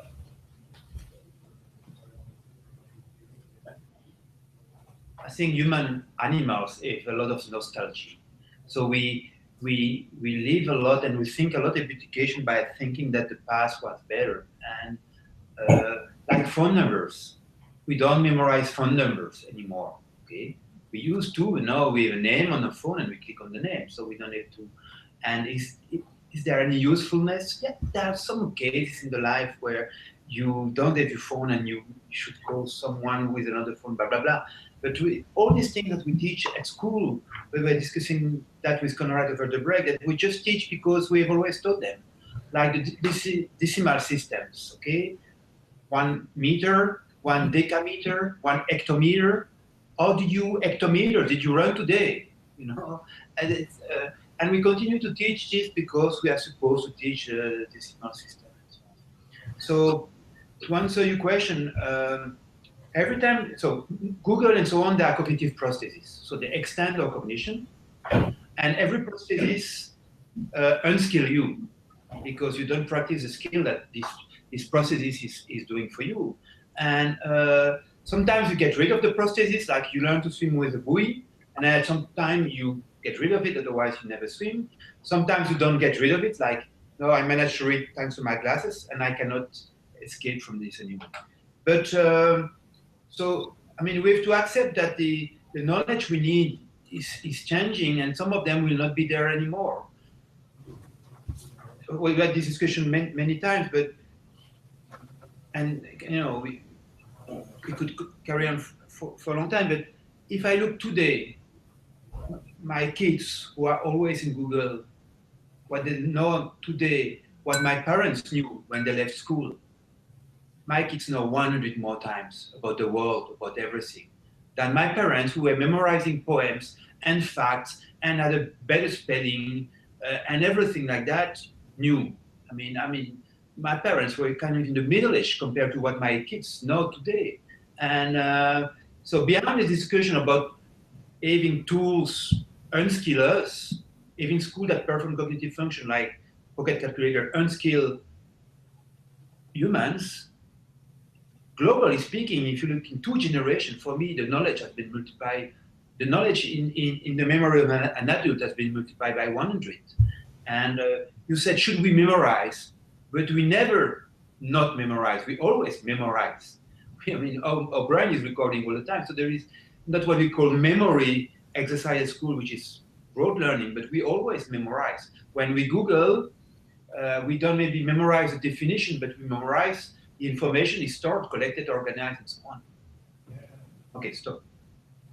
Thank you, Pierre. Yes, Conrad, go ahead. Yes, Conrad, go ahead. Yeah, 2 points. So one is that I think knowledge gives us pleasure, and the more you know about something, the more beautiful your experience of that thing will be. So if you look at a work of art and you have historical understanding of the symbols in that work of art, I think that you might gain a richer spiritual appreciation of the works. I do think that part of the purpose of an education, and this is an eternal construct, or in any case, it's timeless, I'd say, is to be able to appreciate the world. And you can't appreciate the world if you're ignorant. It's not by looking up on Wikipedia, you know, what the symbolism of the lamb is in Grunewald's crucifixion that you're going to have a rich textured appreciation of it. Now, if that leads to a deeper and broader sort of reading around that symbol, and then you to go back and contemplate the work, perhaps it will. But I think that's one point, that there is the pleasure factor, and that your life can be richer and more interesting if you have more knowledge. Not just academic knowledge, not just sort of, you know, scientific or literary or historical knowledge. Of course, knowledge is contextual, so that can shape itself in many different ways. So that's the first point. And the second one is that in the 21st century, with all the social problems that we're living through, I think we should be teaching international history, and we should be teaching literature with an intercultural perspective, so that we're using the study of history and the study of literature to open learners' minds as much as possible to the wonderful diversity of the world. There are other areas that I think we can adapt in the curriculum because of the world we're living in. So that's just one small example. Thank you, Conrad. Thank you, Conrad. So you brought up global competencies. In essence, if I can generalize, it's back to saying what we learn has to change. You know, some things fade and some things come up. You know, we don't teach Greek and Latin routinely anymore. There's a valid practical reason for that versus, you know, let's say the utility function of other things. And so some of these emerge. And also you're pointing to the fact that it's also a question of pleasure. beyond the competencies for a practical purpose, in as much as pleasure is not quote unquote practical. So, Rick? Yes, I think there's a need for all of the knowledge that Google has categorized. I don't think it's a matter of deliberately ignoring or discarding stuff, but there is a really important growing need to learn how to learn, and to learn how to learn in context and with groups. So let me just illustrate this. One of our close friends has been involved with a complete change in learning paradigm in medicine. I think this is not unique to Harvard, but this happened, the case study that I'm aware of is at Harvard, where in the first year, they changed the learning method from one in which you took 6 or 7 lecture courses in basic sciences like anatomy, physiology, microbiology, and so forth. And then in the next year, you would do the laboratory science. And finally, in the third year, you would run into patients. And Dean, I think his name was Tosteson, some years ago concluded that this was not working because students could not remember the science and apply it in context when they saw real patients. So the sequencing was bad. And he also foresaw that the rate at which new knowledge was coming up was so expansive and so rapid that it was unreasonable to think that they would learn everything they need to know and have it stored in their memory bank before they saw a patient. And maybe that was a completely wrong way of thinking about education. So instead, they re-engineered it in something called the New Pathways program, in which in the first year, students took no lecture courses, or at most one. And they put them in small groups and tutorials, and they dealt with real patients. So I went down and watched this, and it was amazing. So there's this group of like 5 or 6 first-year medical students. They maybe had 1 hour of lecture during that day. And the rest of the day was devoted to a case in which they came in and put a manila folder on the table and says, here's the case of Mrs. Smith. She was in the ER last night with severe headaches. The MRI scan for Mrs. Smith is in this folder. What's wrong with Mrs. Smith? And then the instructor sat in the corner. And he says, I'll answer any questions you have about this material, but you need to find out what's wrong. And they immediately looked at each other and they said, Frank, why don't you go to the library and read everything you can find on headaches, and I'll see if I can find someone who can tell me what this funny picture that they call an MRI is trying to say. They met back again at 2 o'clock in the afternoon. The instructor put another folder down. He says, there's the blood work on Mrs. Smith. Now what's wrong with her? This method characterized the entire first year. They, at the end of the semester, had to stand in front of the entire medical class and faculty and explain what was wrong with Mrs. Smith. There was a great deal of emphasis on being accurate at that point. Now, of course, this raises a lot of questions, but did they ever learn the anatomy and the physiology? The big test was what happens when they take the medical licensing exam. And because that's quite traditional and it involves content knowledge. And the answer is yes, they did learn it because they passed at the same rate as the kids who had the more traditional method, but they had this other skill of learning how to learn on their own. That kind of new thinking about education, I believe, is important and should be incorporated at the early stages of education and not just medical school. If I may build on that, this is, I'm thinking how I've learned in my own day-to-day work as a lawyer. It's from practicing, having experiences, direct experiences, and learning from them. Mm-hmm. I would say in a typical day as a lawyer, I don't look up anything on Google in order to answer questions for clients, in part because mostly what they're coming to me for is not factual answers about anything. It's advice about what actions to take, what to do based on my experience. And they'll actually often phrase it in that way. Sometimes they may not, but they'll ask, Robert, based on your experience, what should I do in this situation? And I'll answer based on my direct experience of working every day with clients like them in similar situations. And that's nothing I'd ever get from Google. So that's a whole realm of, I wouldn't even call it knowledge. Maybe it is kind of knowledge. You might call it wisdom or practical knowledge that Google is not replacing anytime soon. Right. So we've addressed, of course, the aspects of appropriate knowledge, knowledge for pleasure, knowledge in situ, in context with skills and character meta-learning. Let me bring us back to what we were discussing about technology enhancing that process, okay? And let me take a crude analogy. I'm sure that when the wheel was invented, there was someone who said, you know what, this is all nice and good, but I'd rather walk. And whereas their colleagues said, okay, well, I'll go faster, further, with less fatigue, and carry heavier loads. So as we all understand, it's a question of balance, where to use the technology appropriately, not as a panacea, but as a true enhancer. Can we have a conversation now about, well, what is the role of an intelligent agent, an intelligent tutor helping you along the way? And perhaps coupled with technologies such as virtual reality to help us experience those medical conditions, etc., in a way that enhances learning. So who would like to tackle this?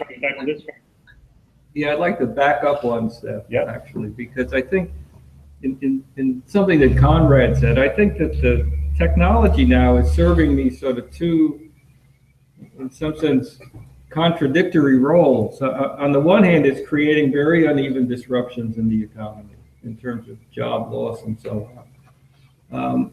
On the other hand, it allows people to really live much more in their own universe, getting opinions that they agree with, and really cutting off contact among groups in the economy. I mean, in some sense, much more informationally segregated than would have been true. If you go back to the 50s and 60s, at least there was a sense in the late 40s of this sort of common experience of a large part of the population living through the Second World War. Many had lived through the Great Depression. There were sort of common reference points.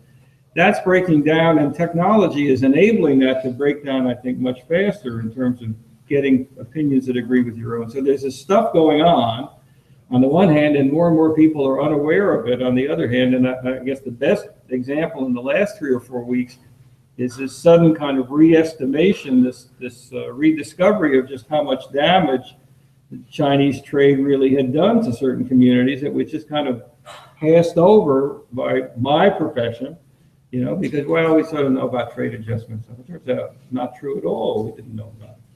Can you say more about that, actually, the damage? Well, I think that the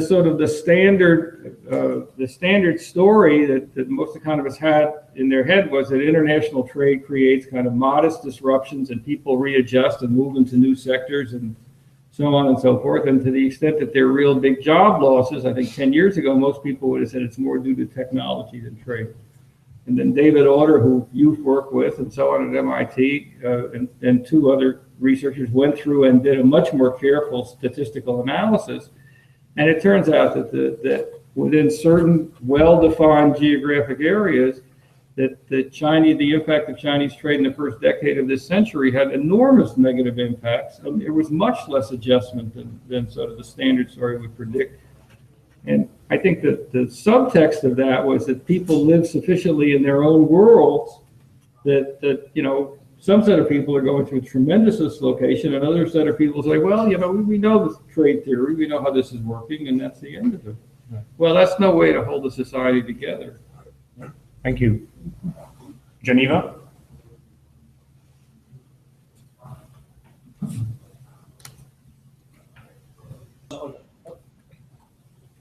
No, I concur. I think if you come back to schools, it's so important to have assemblies where you discuss together your values. You need to build up a sense of community. It's crucial, and technology is not always helping with that. In fact, so yeah, I certainly agree. I think the historical analogy is an interesting one as well. Well, let me compare with another historical analogy, which is church.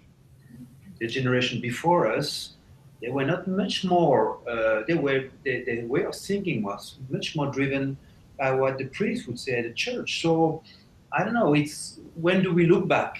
Is it one generation or two generations? It changed the perspective. I agree that there is a bit of what is interesting is all this plot theory. Did you say that? Plot theory? Yeah, conspiracy theory. Conspiracy theory that emerged. That's scary. I agree, it's scary. But what about the weight of religion on the European society for the previous 1,000 years? That was not so good to hear. No, of course. I mean, there's a balance between a sort of positivist, industrialized society and the Middle Ages. I think we have to pitch it somewhere between the two, or maybe somewhere else completely. Right. Stefan? Yeah, well, I think the technology is actually creating the illusion of a virtual community. If you ask, for example, my kids who are 15 and 13, they would say that they belong to a community. But for example, my daughter, she's a fan of mangas. So she's discussing a lot with Japanese person. She's never been to Japan, but she would say that she belongs to that community of Japanese art fans.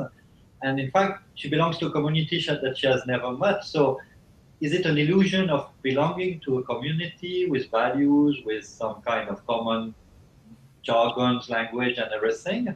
Or is it really something? Is it really something that will drive somehow education or a way of acquiring or looking at the world or of living in general? I mean, this I don't know. I mean, it's a daily battle for me to try to get her in touch with the world that she can actually touch, if you see what I mean. So technology there may not be so helpful. Thank you, Stefan. A little bit. I'm like probably most people, like incredibly shocked at the rate in the States in terms of the marriage equality movement and how fast, especially youth, have basically we've never seen anything like that ever, really. Like, I mean, it's incredible. And having two teenage boys, I wonder their ability to have, it's not the same as community, right? They don't have the same like deep connections, but their ability to interact with people, even in that superficial way, to know people that have different views, I felt like it seemed like it helped accelerate a sense of like, this is unfair to them. Whereas like I grew up in a rural part of the country where like I was like a minority because I had freckles, right? Like it was like, and I just feel like the pure lack of exposure, even at the most basic level, is so easy to lead to this very narrow view. And I don't know, so I feel like it does some things really well, even at a superficial level, in terms of exposing my kids to a whole bunch of different views. Yeah, I'd like to add on to that. Yeah, I think we don't know yet to what extent actual community or a feeling can be developed using just digital technologies. So I'll say right now, when I leave today, I'll feel like I've formed a closer connection with the people physically sitting here, even the ones in the audience who I haven't spoken with, than my fellow panelists in Switzerland. And I think that has something to do with the fact that I'm a biological being, and we have some feeling that develops from being in the same physical place with each other. I know that people in the technology world have commented for years on, why do startups keep flocking to Silicon Valley if everything can be done remotely? It's because human beings develop some connection with each other better when they're in the same physical place. People are not all telecommuting all the time. And so I think this is still really an open question about what kind of personal relationships and communities can be developed using technology, and to what extent are they different from the way those relationships and communities form in personal physical contact. So from a learning perspective, we are able to collaborate across greater distances as we are right now. It does have a certain impact on our learning abilities. Yeah, please. I'd like to comment a little bit on your question about mentorship and the role of personal relations in the future. Just mentioning the big data results from the Gallup organization with Brandon Bustede and his work with Purdue University, doing the analysis on many, many thousands of college graduates to back calculate what was it in their higher education experience that contributed most to their successful outcomes in life. And according to that report, mentorship played by far a largest role in this whole milieu of data. The idea that there was someone in your career who reached out to you after you finished your direct exposure in their classroom, followed your career progression, expressed encouragement and faith and belief in you as a person, got them through difficult decisions and made a huge impact on their life. The image that emerges is that this kind of mentorship sits somewhere on the yardstick between a teacher on one end and a parent on the other end. And this kind of personal relationship, which strikes me, having spent my whole career in higher education, is almost completely ignored on the annual faculty review form. I don't know what it does on other universities. And yet this is what makes a difference in people's lives.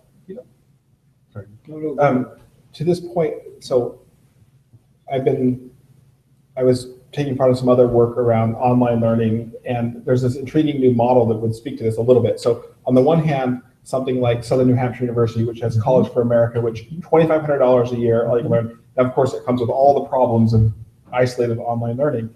And then there's this group called Match Beyond in Boston, which has said, wait a minute, what if we just added another $2,500 on top of that? It's still below Pell Grant, right? It's still way cheaper than even going to community college. And all they provide is mentorship and coaching and a place for you to come together. Someone's always thinking about you. It's not just academic, and they're just knocking it out of the park. And you think, maybe this is how we start to think about using the technology, right? Drive that price point down and then spend some money on the relationship aspect. Right, so it's the best of both worlds blending aspect. So, Geneva?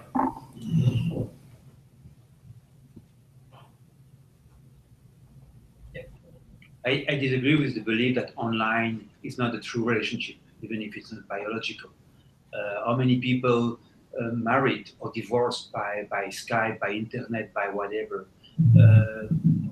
We see in our MOOCs, we produce 50 MOOCs with 1.2 million students. We teach students who send letters to the professors. Their dream is to meet the professor. And so still they want to meet physically once in their life, but they built a strong relationship just by watching videos of somebody who was not seeing them. So we should not believe that the online world is not social and emotional. They receive mail. I would come to Europe this summer. I would be so great to be able to meet you, and so on and so on. So the world is both. Is this mentorship, this personality things is very physical, and it also happens online. Last example. So I was a school teacher in Belgium 35 years ago. My kids found me on the internet.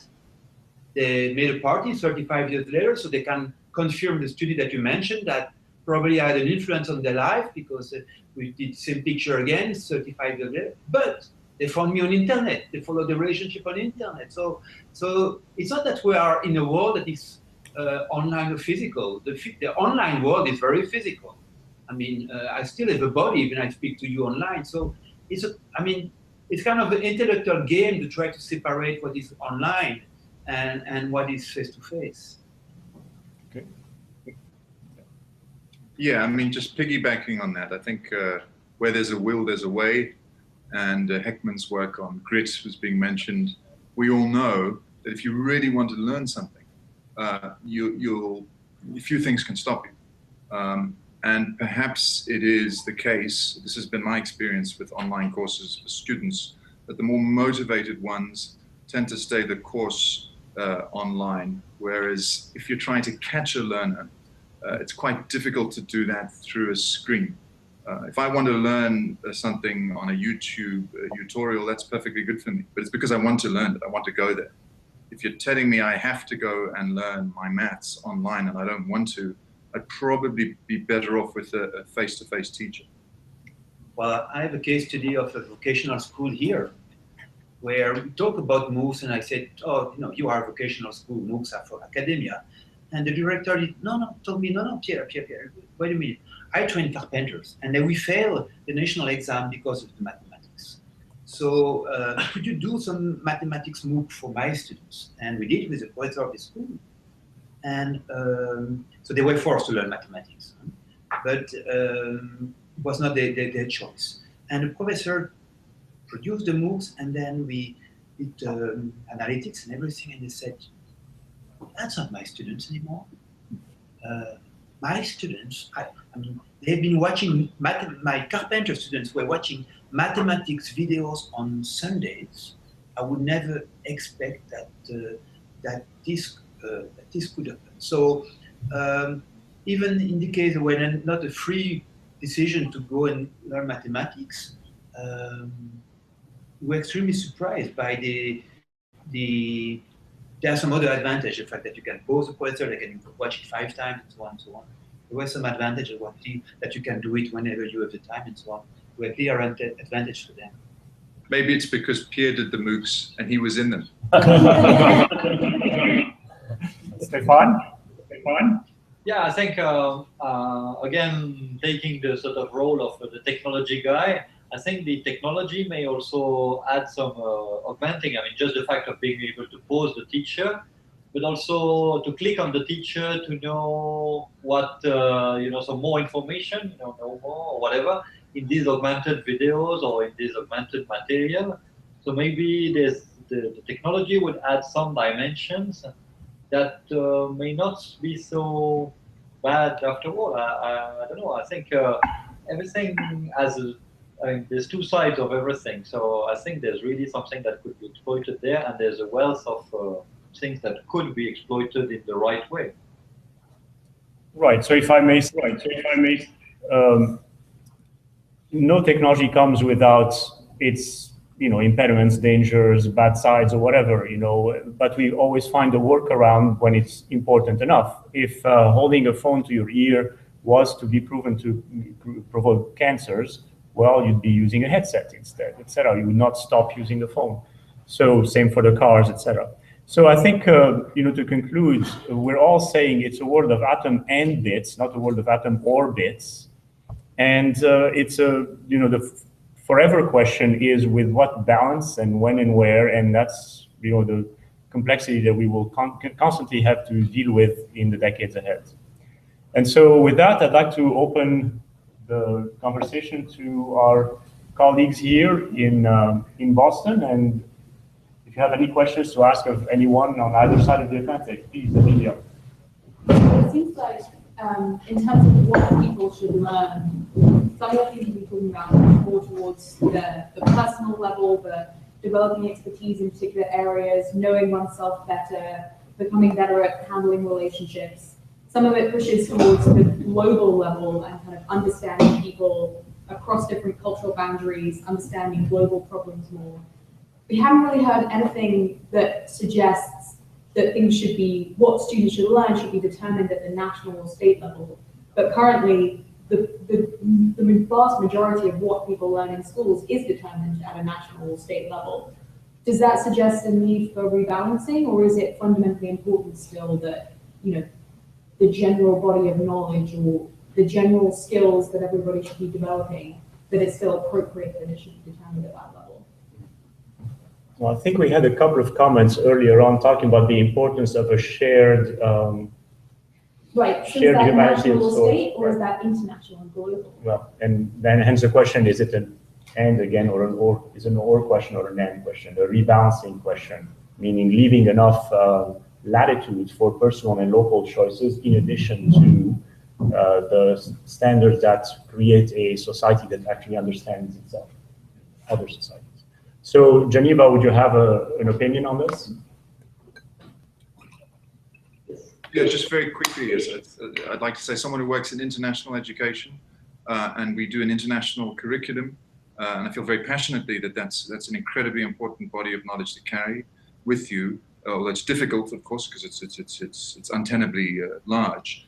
It's very important, nonetheless, to be rooted in the country where you are, and to know something of the culture, the history of, and to have some appreciation of the place where you live, if not where you come from. To talk of a global citizen is problematic because you don't live in the world, you live in a country. And in this age of rampant globalization, where we're all speaking English, where you can sort of roam from one airport to the next, you know, we're losing, I think, an opportunity with the travel that we're able to accomplish to really not just be globalized tourists, but to actually travel the world and to connect with it deeply. And I think that should start with knowing something of your, when I say your own culture, let's at least say of the culture of the place where you're learning. In Switzerland, you don't live in a country, you live in a canton. Yeah, That's it. but that's important to know about Geneva, the canton and the Republic of Geneva if you're living here. Other question, yes, please. Other question, yes, please. Yeah, so my question, sorry, it's along lines of basic education. When we think about how technology can actually measure and assess skills that one needs. We kind of talked a little bit about metacognition earlier, things like that. But you know, my career as an education researcher, I don't know if I could tell you like the skills you need to do what I do. Really, I don't know if my boss could, maybe, you know. But my past career as a computer engineer, I could give you a much clearer sense of the skills that one would need to do, you know, design a computer processor, for example. And so how do you see technology kind of playing a role at scale to help us understand the actual skills people need in various, you know, capacities, not just maybe like a dev boot camp for, you know, a web developer, but across the spectrum, and how technology really scaling that moving forward?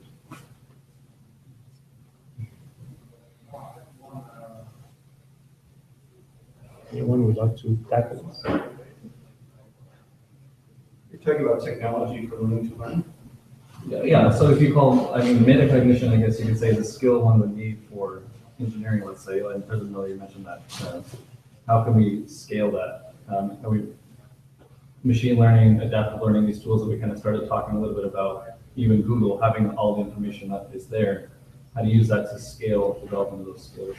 Would it take an intelligent tutoring system that knows when to recommend that the learner shift to talking to a human? Somebody talked about that, where it's not because the machine can't handle it. You're working through activities that say, okay, now's a good time to go work in a group, and you move them off the machine into something that's human intelligent, interactive. I think that's right. I think we're getting, like, if I was king for a day, I want the technology to have essentially idiosyncratic intelligent tutoring systems where it's like we know the kind of competencies we were trying to go toward, but that sort of interface needs to know me enough as an individual to understand this is the time that you should. I could do this for you, but actually you need to be building these things, and that's not something that's just generic, right? We can't. But I feel like we're going a different direction where we can pretend to patent algorithms that do things to you and for you, right? And somehow it's all in the machine. But I think as educators, I think we need to draw a line in the sand and say that actually this kind of approach is something that we want to have happen. The thing that you talked about reminds me of, there was an ad for a golf club that if you didn't swing it right, it had a hinge in the shaft. Yep. And you're supposed to swing it so that the hinge wouldn't activate and the shaft would stay straight. And my brother's a golfer, says, that's not teaching you how to golf, it's teaching you how to swing that particular club so the hinge doesn't break. I bought that club. It was absolutely awful. What was awful about it? It did not, exactly what you said. It absolutely does not translate into swinging my Callaway driver. No, it just. And I think a lot of it falls on that. That's a great. Well, so it's a transfer question again. Yeah. Well, I got really good at not having the hinge now. We touched a little bit on some of the negative side effects of technology and globalization. For example, communities where everyone used to work in a factory are at a disadvantage in terms of the skills that they need to be competitive today. And we've talked a lot about education. I'm wondering specifically, how can we make the right investments in education and have the right education, sort of processes to start to combat that?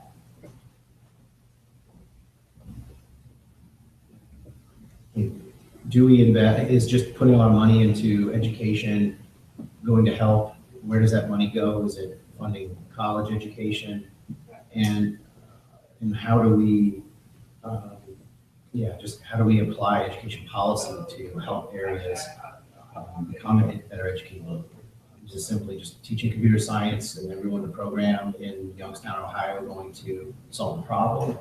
Or is it beyond? I don't know. It's sort of a general question, but I'm curious if anyone has any thoughts. I can only, I can give a couple of pieces of a rudimentary answer to that. I think that one of the issues is that when the bottom gets knocked out of a community like that, you're starting a process that really undermines education all the way through. Because the question is starting with, for example, where kids are when they start kindergarten, and how much enrichment they've had, and to what extent have they had exposure to reading and vocabulary and so on and so forth. And the problem then, sort of, to the extent that education is heavily locally funded in a situation like that, then you're talking about that cycle feeding on itself. Now, traditionally, historically, we've said, well, when an area gets really hit like that, we expect people to move out. That's how we expect people to deal with it. And that has worked to a certain, to a large extent in the past, but in recent data, for one reason or another, people don't move.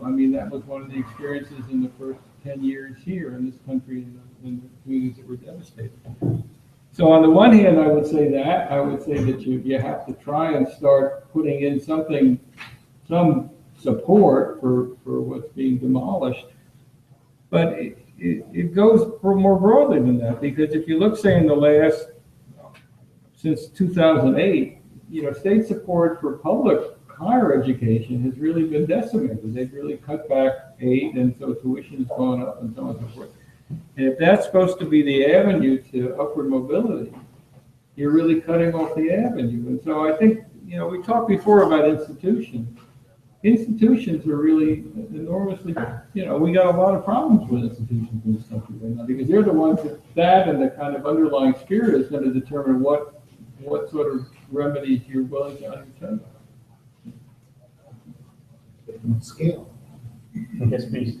This is actually a question for Todd, and it goes back to your comment that one of the things we need more of in education is better feedback. And you were questioning, what the role of technology could be in that.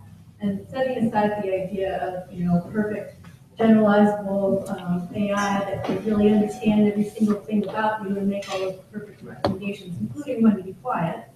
I'm wondering what your thoughts are, maybe the next steps for improving the role of technology in giving feedback to students.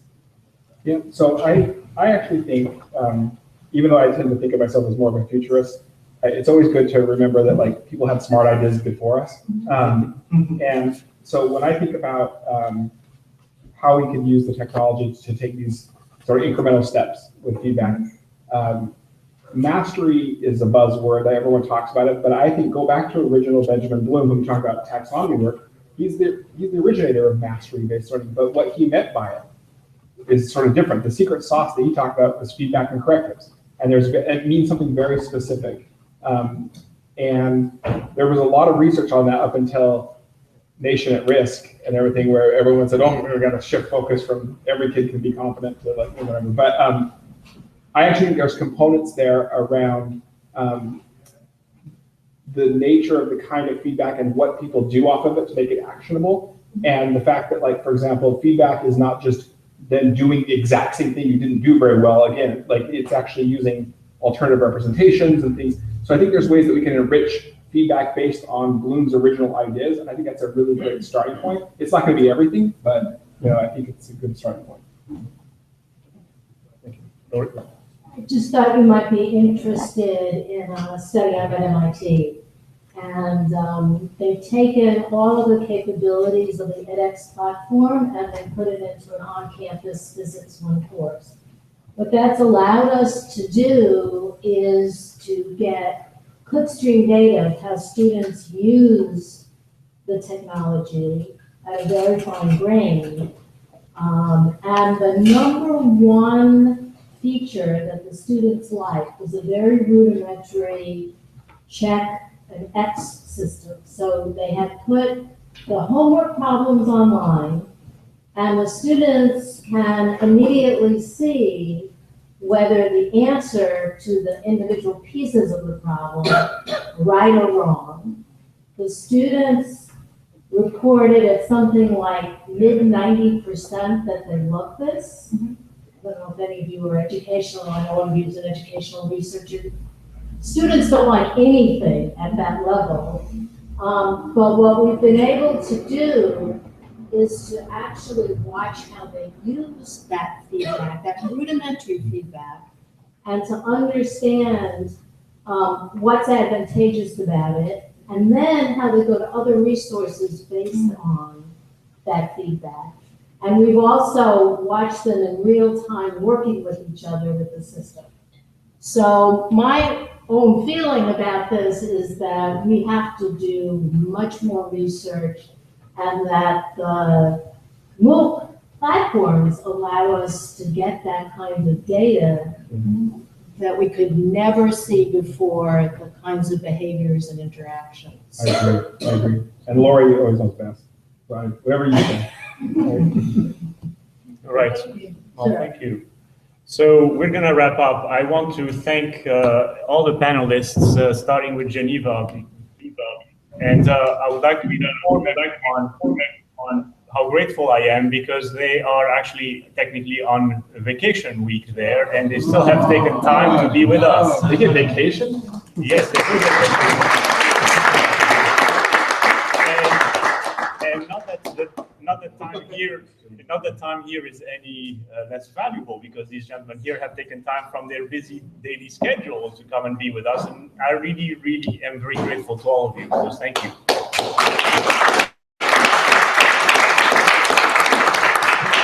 And so thank you. À bientôt, Genève. I'll see you in April, hopefully. Take care, everyone. Bye. Bye. Bye. Bye. Thank you very much. Bye bye. Thank you. Bye bye. Bye bye. Bye bye. And so all of you here, join us. There's a quick lunch thanks to Swissnex. Thank you very much.